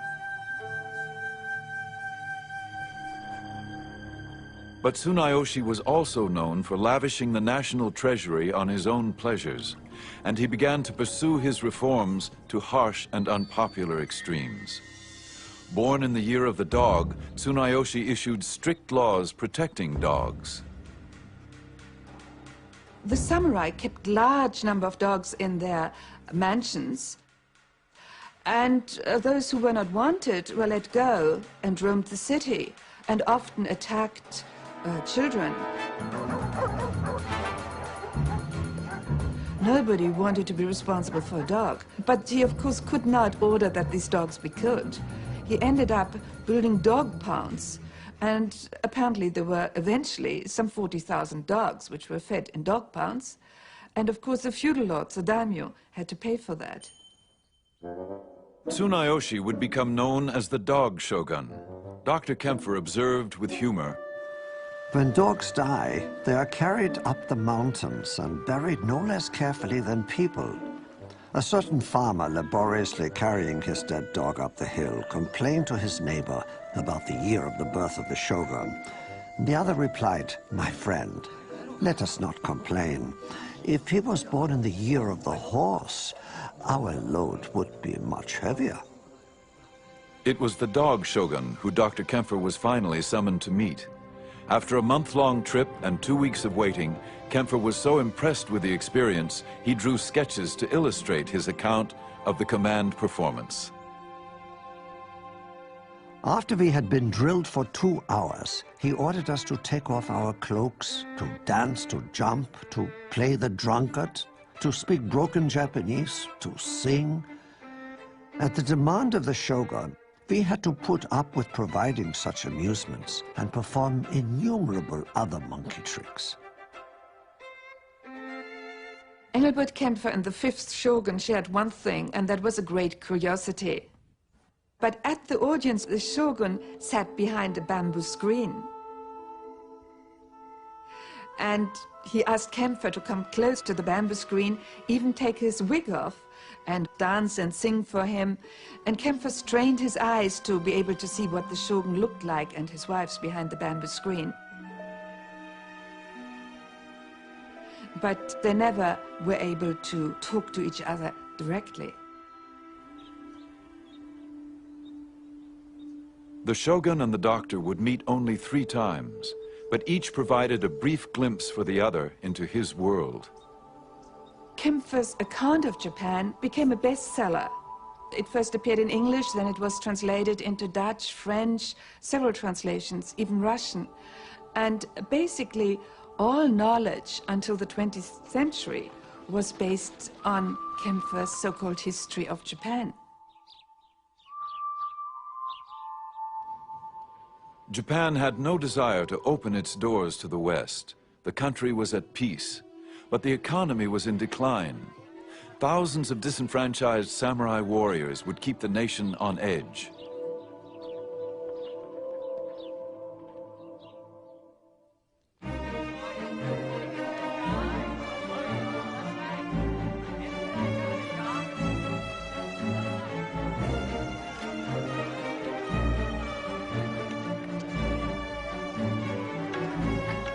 By the beginning of the 18th century, Edo was probably the largest city in the world, with over 1 million people. Unlike the European capitals, its citizens enjoyed a safe, clean city with an advanced recycling program.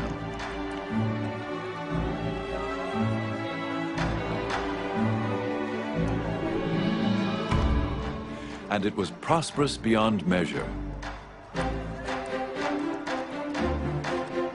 Copper coins flow like currents of water, while silver piles up like drifting snow. Every morning, fish are sold in such quantities that one may well wonder whether or not the supply in the seas has been exhausted.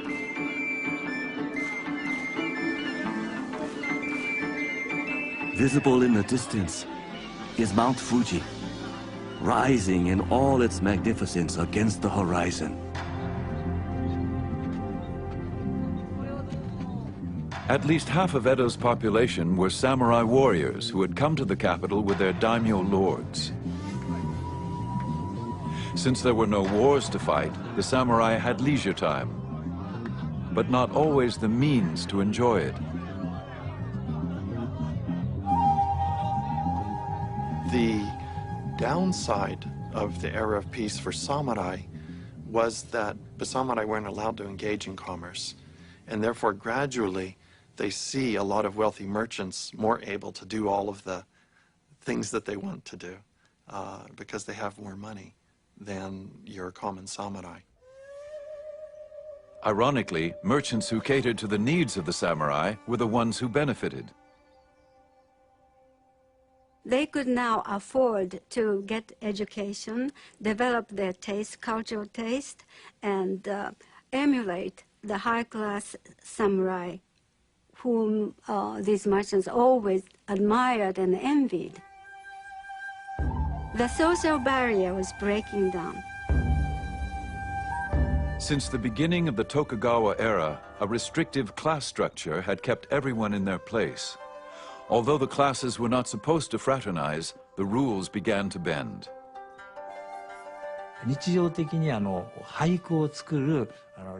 In social situations, such as the popular haiku clubs, where both samurai and merchants were both active participants, rather than addressing each other by their acknowledged family names, each would create a pen name.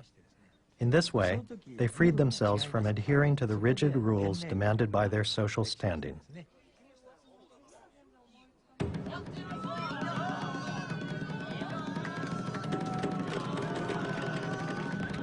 Encouraged by peace and a prosperous economy, the arts and entertainment flourished.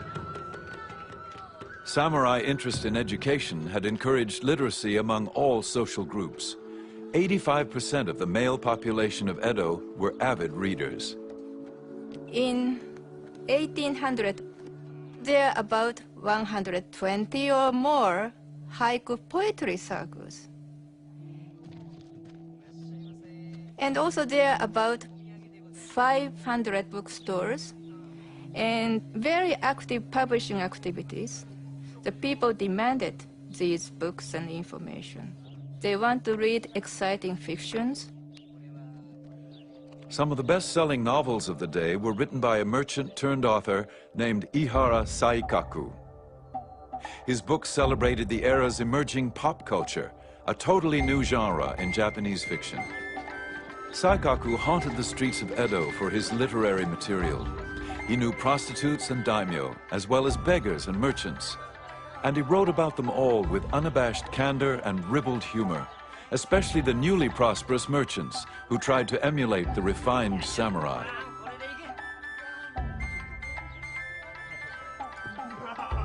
If you didn't know better, you'd think they all came from fine families. But let me tell you, that one in the shiny coat, he's a glue maker. He deals in cattle bones and cow slobber. But the way he dresses, you'd think his own bones were the product of fine breeding. He's had to put his house in hock. His creditors have taken him to court. If you ask me, he's crazy to be out for a night on the town. In Edo, a night on the town often meant kabuki, the most popular form of stage entertainment. To Edo people, the kabuki actors were like Hollywood stars. The fans would collect woodblock prints of their favorite actors, not only for the fun of collecting them, but also to see what fantastic costumes their favorite actors were wearing on stage. If the fans really liked a certain style or design, in a flash, it would become the newest fashion trend. The kabuki plays were romantic, heroic tales. One of the most famous, Chushingura, was based on a notorious real-life event. A daimyo lord had been humiliated in a confrontation with a court official. The ruling shogun had ordered the lord to commit seppuku, ceremonial suicide. Outraged by his death, 47 of the lord's samurai warriors avenged his honor by killing the official.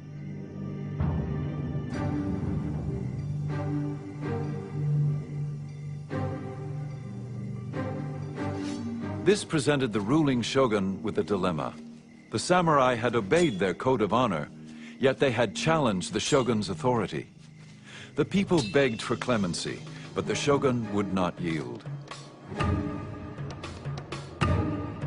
He ordered the samurai to commit suicide. These samurai had lived and died by their own code of honor.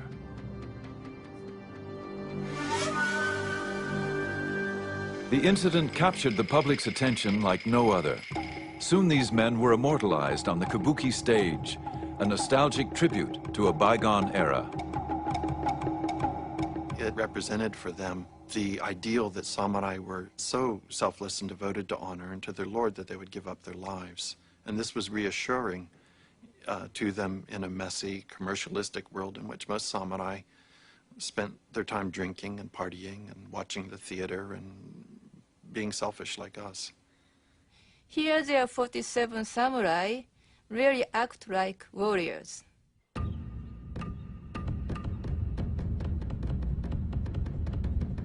All raise a shout of acclaim. Well done, well done. And this praise will be echoed through ages to come for these loyal retainers. We have recorded here their glory, ever renewed like the leaves of the bamboo. The honor of the samurai would live on in myth and legend. But in Tokugawa Japan, there were no wars, no more quests for eternal glory. In real life, the samurai would have to find another outlet for their passion.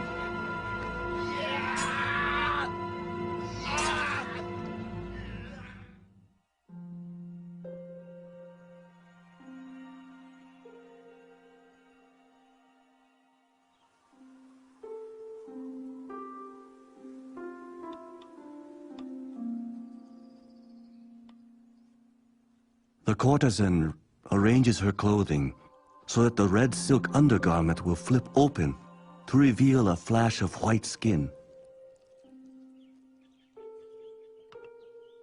When men witness such a sight, they go insane and spend the money they are entrusted with, even if it means literally losing their heads the next day. But most men only gape, envious of the men who can pay the courtesan's price.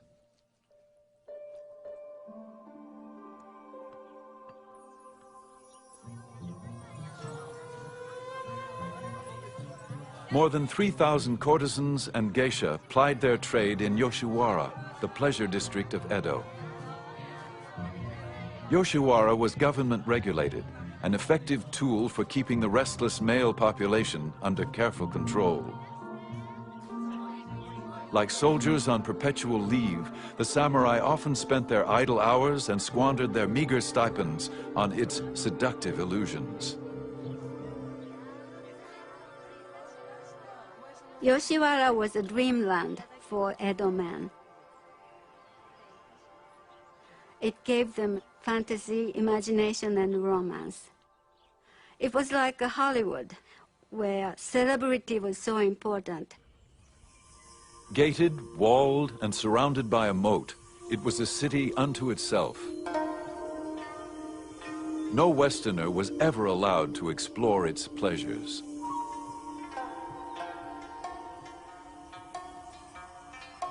There was a distinct difference between the geisha and the courtesans. Geisha were professional entertainers. They did not rely on sex for entertaining men. They had their music, their singing, playing musical instruments, and dancing. Whereas the courtesans entertained the clients with a conversation and sexual gratifications.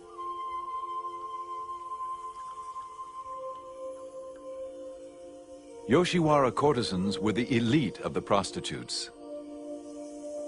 If they just wanted to fulfill their sexual need, all over Edo, there were plenty of illegal, cheap prostitutes, but they wanted to come to Yoshiwara because it was such a prestigious and special place.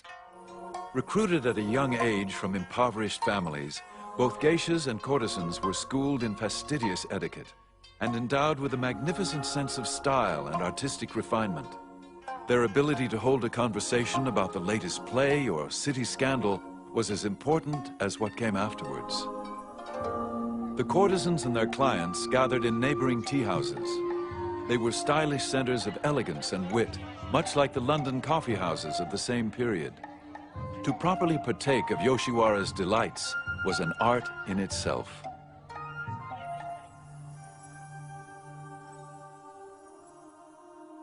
And the Yoshiwara courtesans were trained to think that they were better than their clients. And if a man wanted to visit Yoshiwara, he had to prepare for it 6 months in prior. He had to buy a fine set of swords. He had to think about what to wear, because he wouldn't just go there. The courtesan had the right to turn down her client if she didn't like him, even if he could afford to pay for her. Therefore, he wanted to make a good impression on the courtesan. And then, once he's committed to her, he had no right to see other women. And if he, on the sly, went to see any other person, the courtesan's entourage had every right to punish him. His hair would cut off, he would be made to wear woman's red kimono, and he would be taunted by everyone. Yoshiwara nurtured its own unique customs, art, fashion, and language. It was a world seemingly set adrift from the harsh realities of life.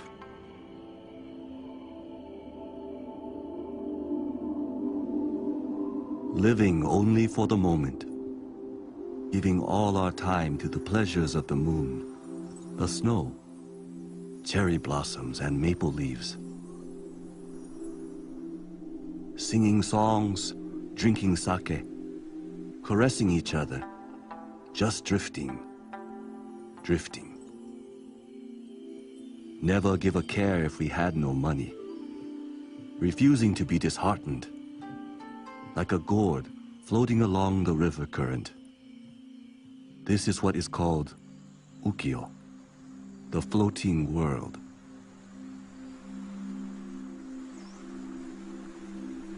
But the word ukiyo still retained its Buddhistic sense of this transitory life. its impermanence, this life's suffering, was still there, particularly for the courtesans and prostitutes, all of whom had some kind of trouble. They were very unhappy, and yet they had to present a very brilliant, gay, external appearance to the general public. It makes me think of the music of blues in jazz world, this indefinable, indescribable pathos, sadness, and languidness. This is very reminiscent of the world ukiyo to me.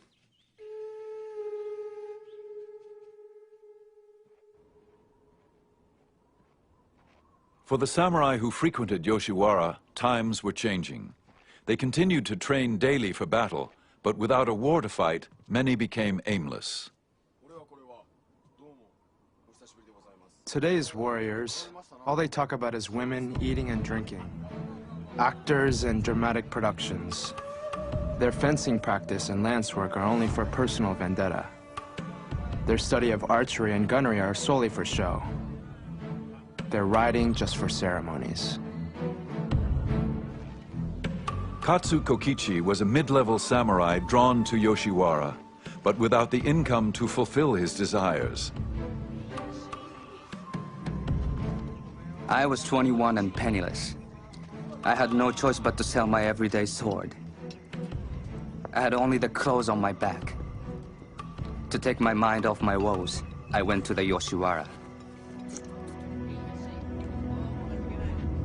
They are protesting youngsters that did not fit into the society, wearing oversized kimonos with interesting hairstyle, sometimes skinhead, as a way of protest. Many of these young men, unemployed and desperate like Katsu Kokichi, lived on the edge of society, often falling into debt, theft, and gangsterism.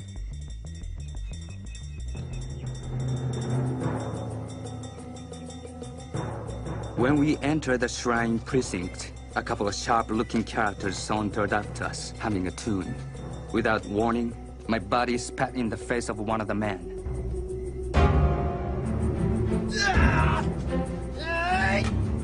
We then noticed a group of about 20 men, all armed with long, hooked spears. Outside the gates was a reinforcement of some 30 men with pike poles. We were 4 against 50. For Katsu Kokichi, the samurai code of honor was all but gone.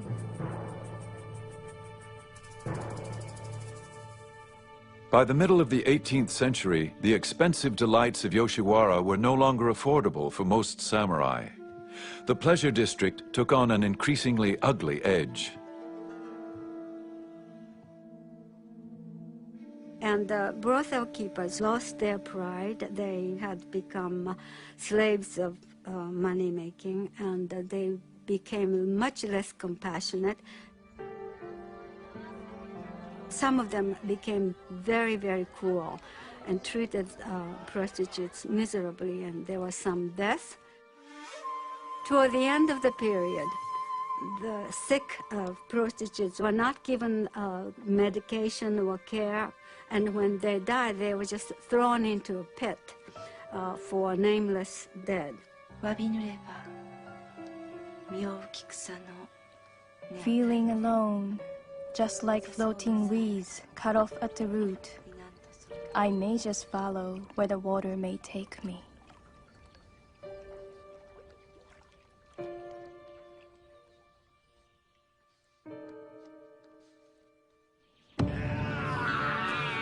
The insular world of the samurai was in decay. To find a cure for its ills, some would begin to look in an unlikely direction. The West now beckoned with new ideas and hope.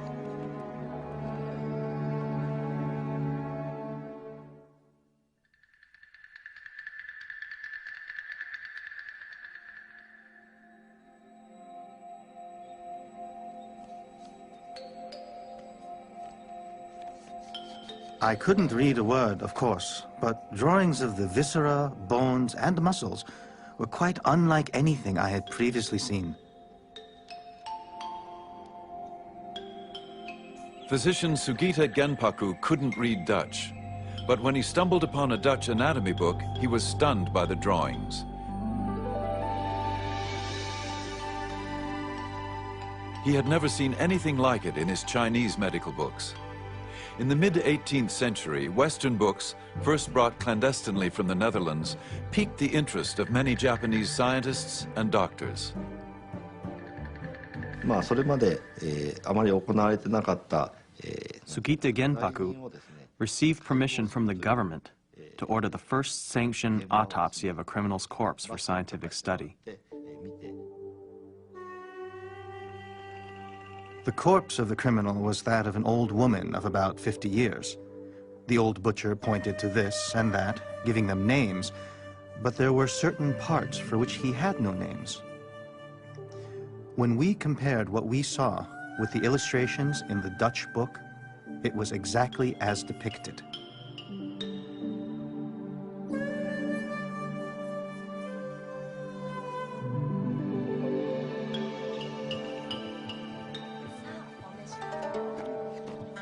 Dr. Sugita and his friends reflected on how shameful it was that they had tried to treat their patients without a true knowledge of the human body. He vowed to learn more. He taught himself Dutch so he could translate the book.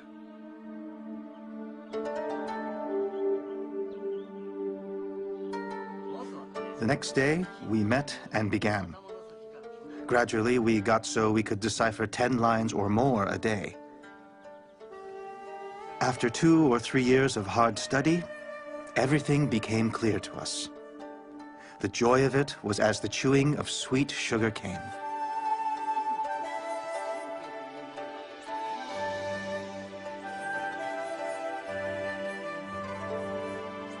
In 1774, the shogun granted Dr. Sugita permission to publish the medical book so he could share his knowledge with other doctors. This book became part of a growing interest in Dutch learning, known as Rangaku.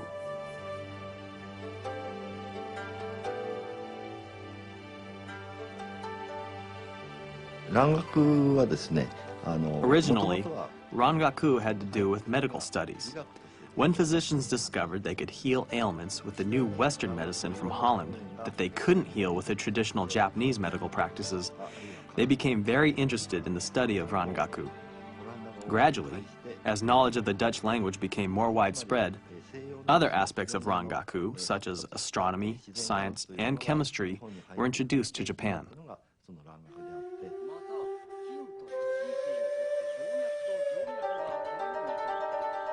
Almost 100 years after Dr. Engelbert Kempfer, the desire for Western knowledge would initiate the push to open the door to Japan from the inside.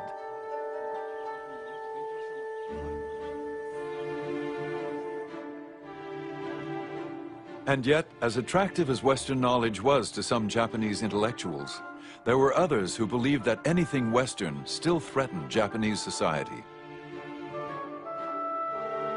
One source of harm that has appeared of late is Dutch studies. These students have been taken in by the weakness of some for novel gadgets and rare medicines which delight the eye and enthrall the heart. If someday the treacherous foreigner should take advantage of the situation and lure ignorant people to his ways, our people will adopt such practices as eating dogs and sheep, and no one will be able to stop it. It is like nurturing barbarians within our own country.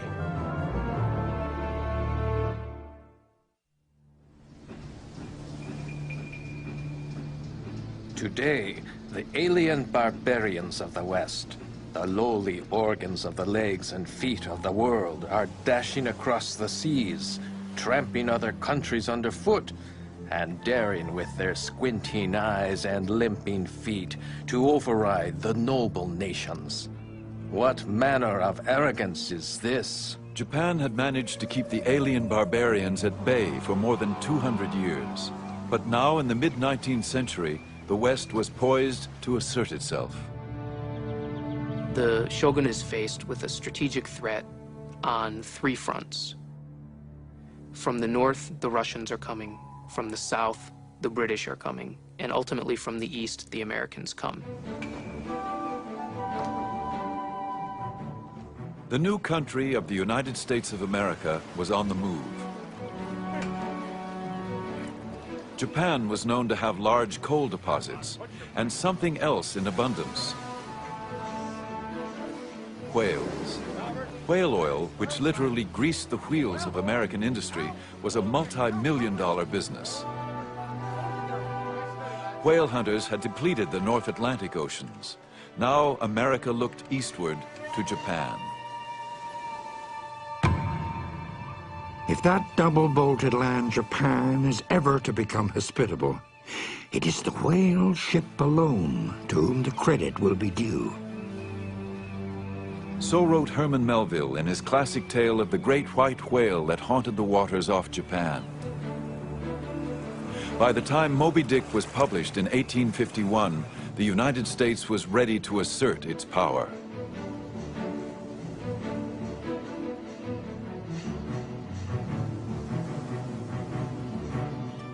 Japan's leaders were aware of the growing push towards their shores. The shogunate had been preparing for the arrival of the West for decades. They had set up a special translation bureau, which was gathering information about the West, translating atlases, translating dictionaries, developing a set of foreign affairs specialists. Key advisors warned of an imminent foreign threat. They urged the shogun to bolster his defenses. We should build warships. Then if barbarians come to our sea, we should shoot every single one of them.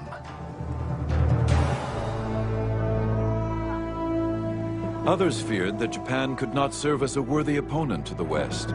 Their weaponry and ships had not changed since closing the doors to Europe 200 years before. There was no resolution.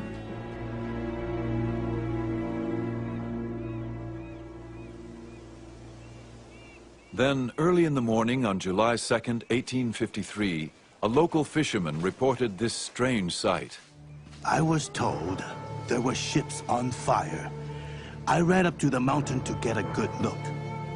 The ships came nearer and nearer until the shape of them showed us they were not Japanese ships, but foreign. And what we had taken for a conflagration on sea was really the black smoke rising out of their smokestacks.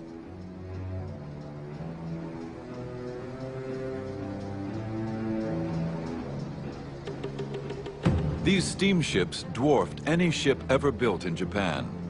To the Japanese, they were the kurofune, the black ships of evil appearance.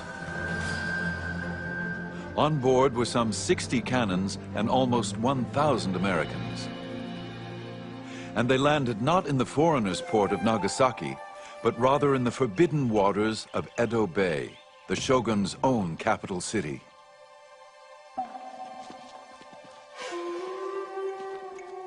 Upon hearing the news, the shogun immediately fell ill. Many said from the shock of hearing that a foreign naval squadron was at his doorstep.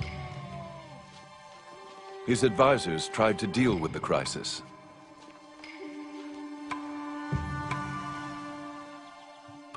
Fresh messages arrived one after the other. The situation seemed so sudden, so formidable, and so important. Orders were issued to the great clans to keep strict watch, as if it were possible that these barbarian vessels might proceed to acts of violence. In a desperate show of force, the shogunate sent a squadron of guard boats to surround the American ships. The Japanese officer ordered the ships to leave. Their commander, Commodore Matthew C. Perry, ignored him. I was well aware that the more exclusive I should make myself, and the more exacting I might be, the more respect these people of forms and ceremonies would award me.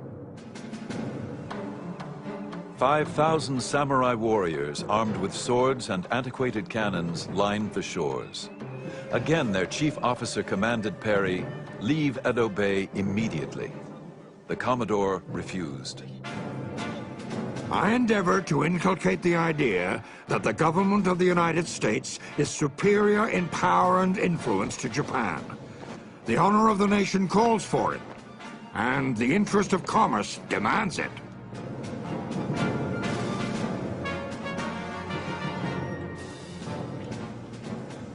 The Japanese on shore watched as Perry's crews readied for action. Cannons were loaded, guns were drawn. Perry came ashore.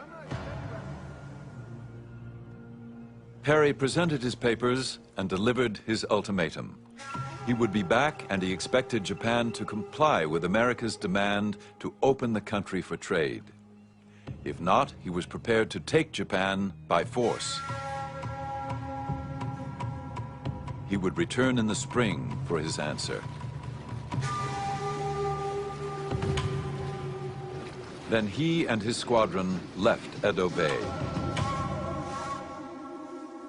Their deportment and manner of expressions were exceedingly arrogant, and the resulting insult to our national dignity was not small.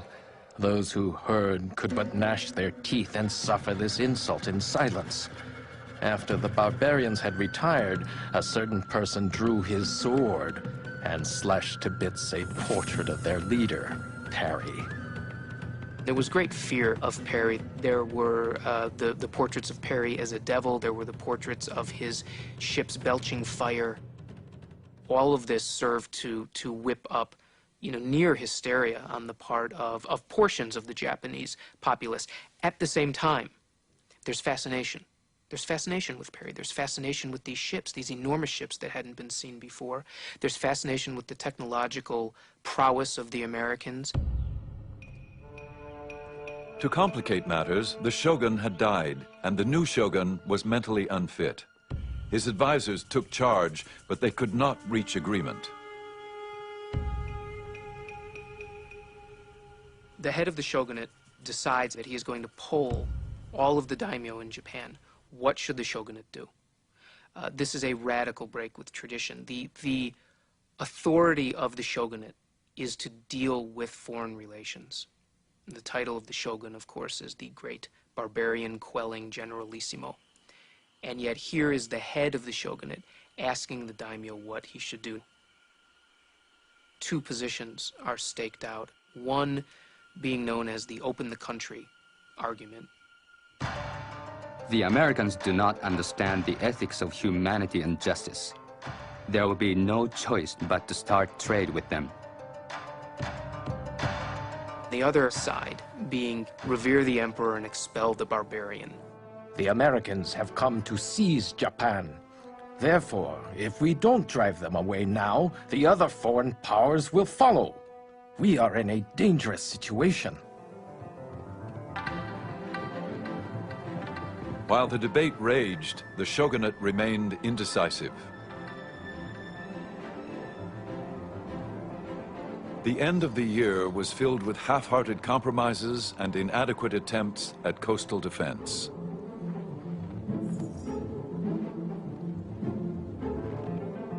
Then, in February, Perry returned earlier than expected. This time, his show of force was even more ominous. He arrived with double the ships and crew. The honor of the Japanese had been challenged, but they had no means to defend it. Their only hope lay in negotiation.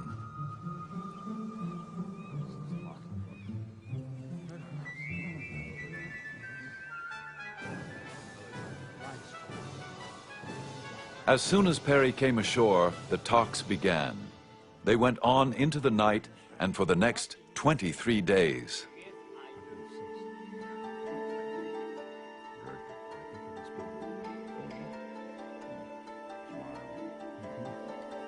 In the end, the treaty was a compromise, which served both countries' interests.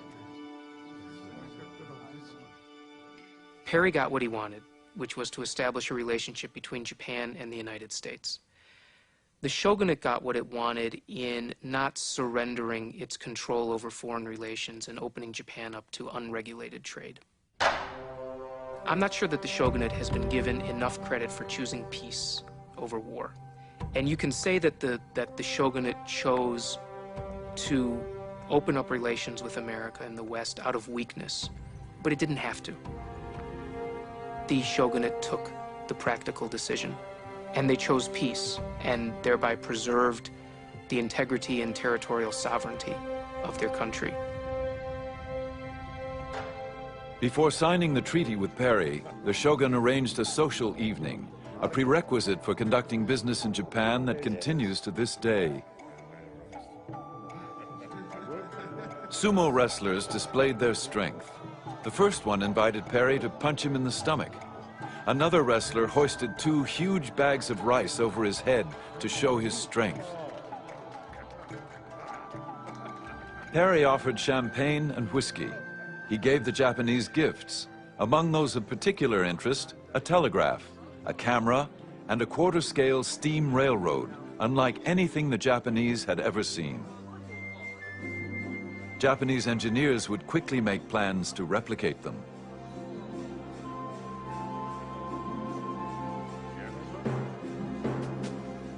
Three days later, the agreement was signed.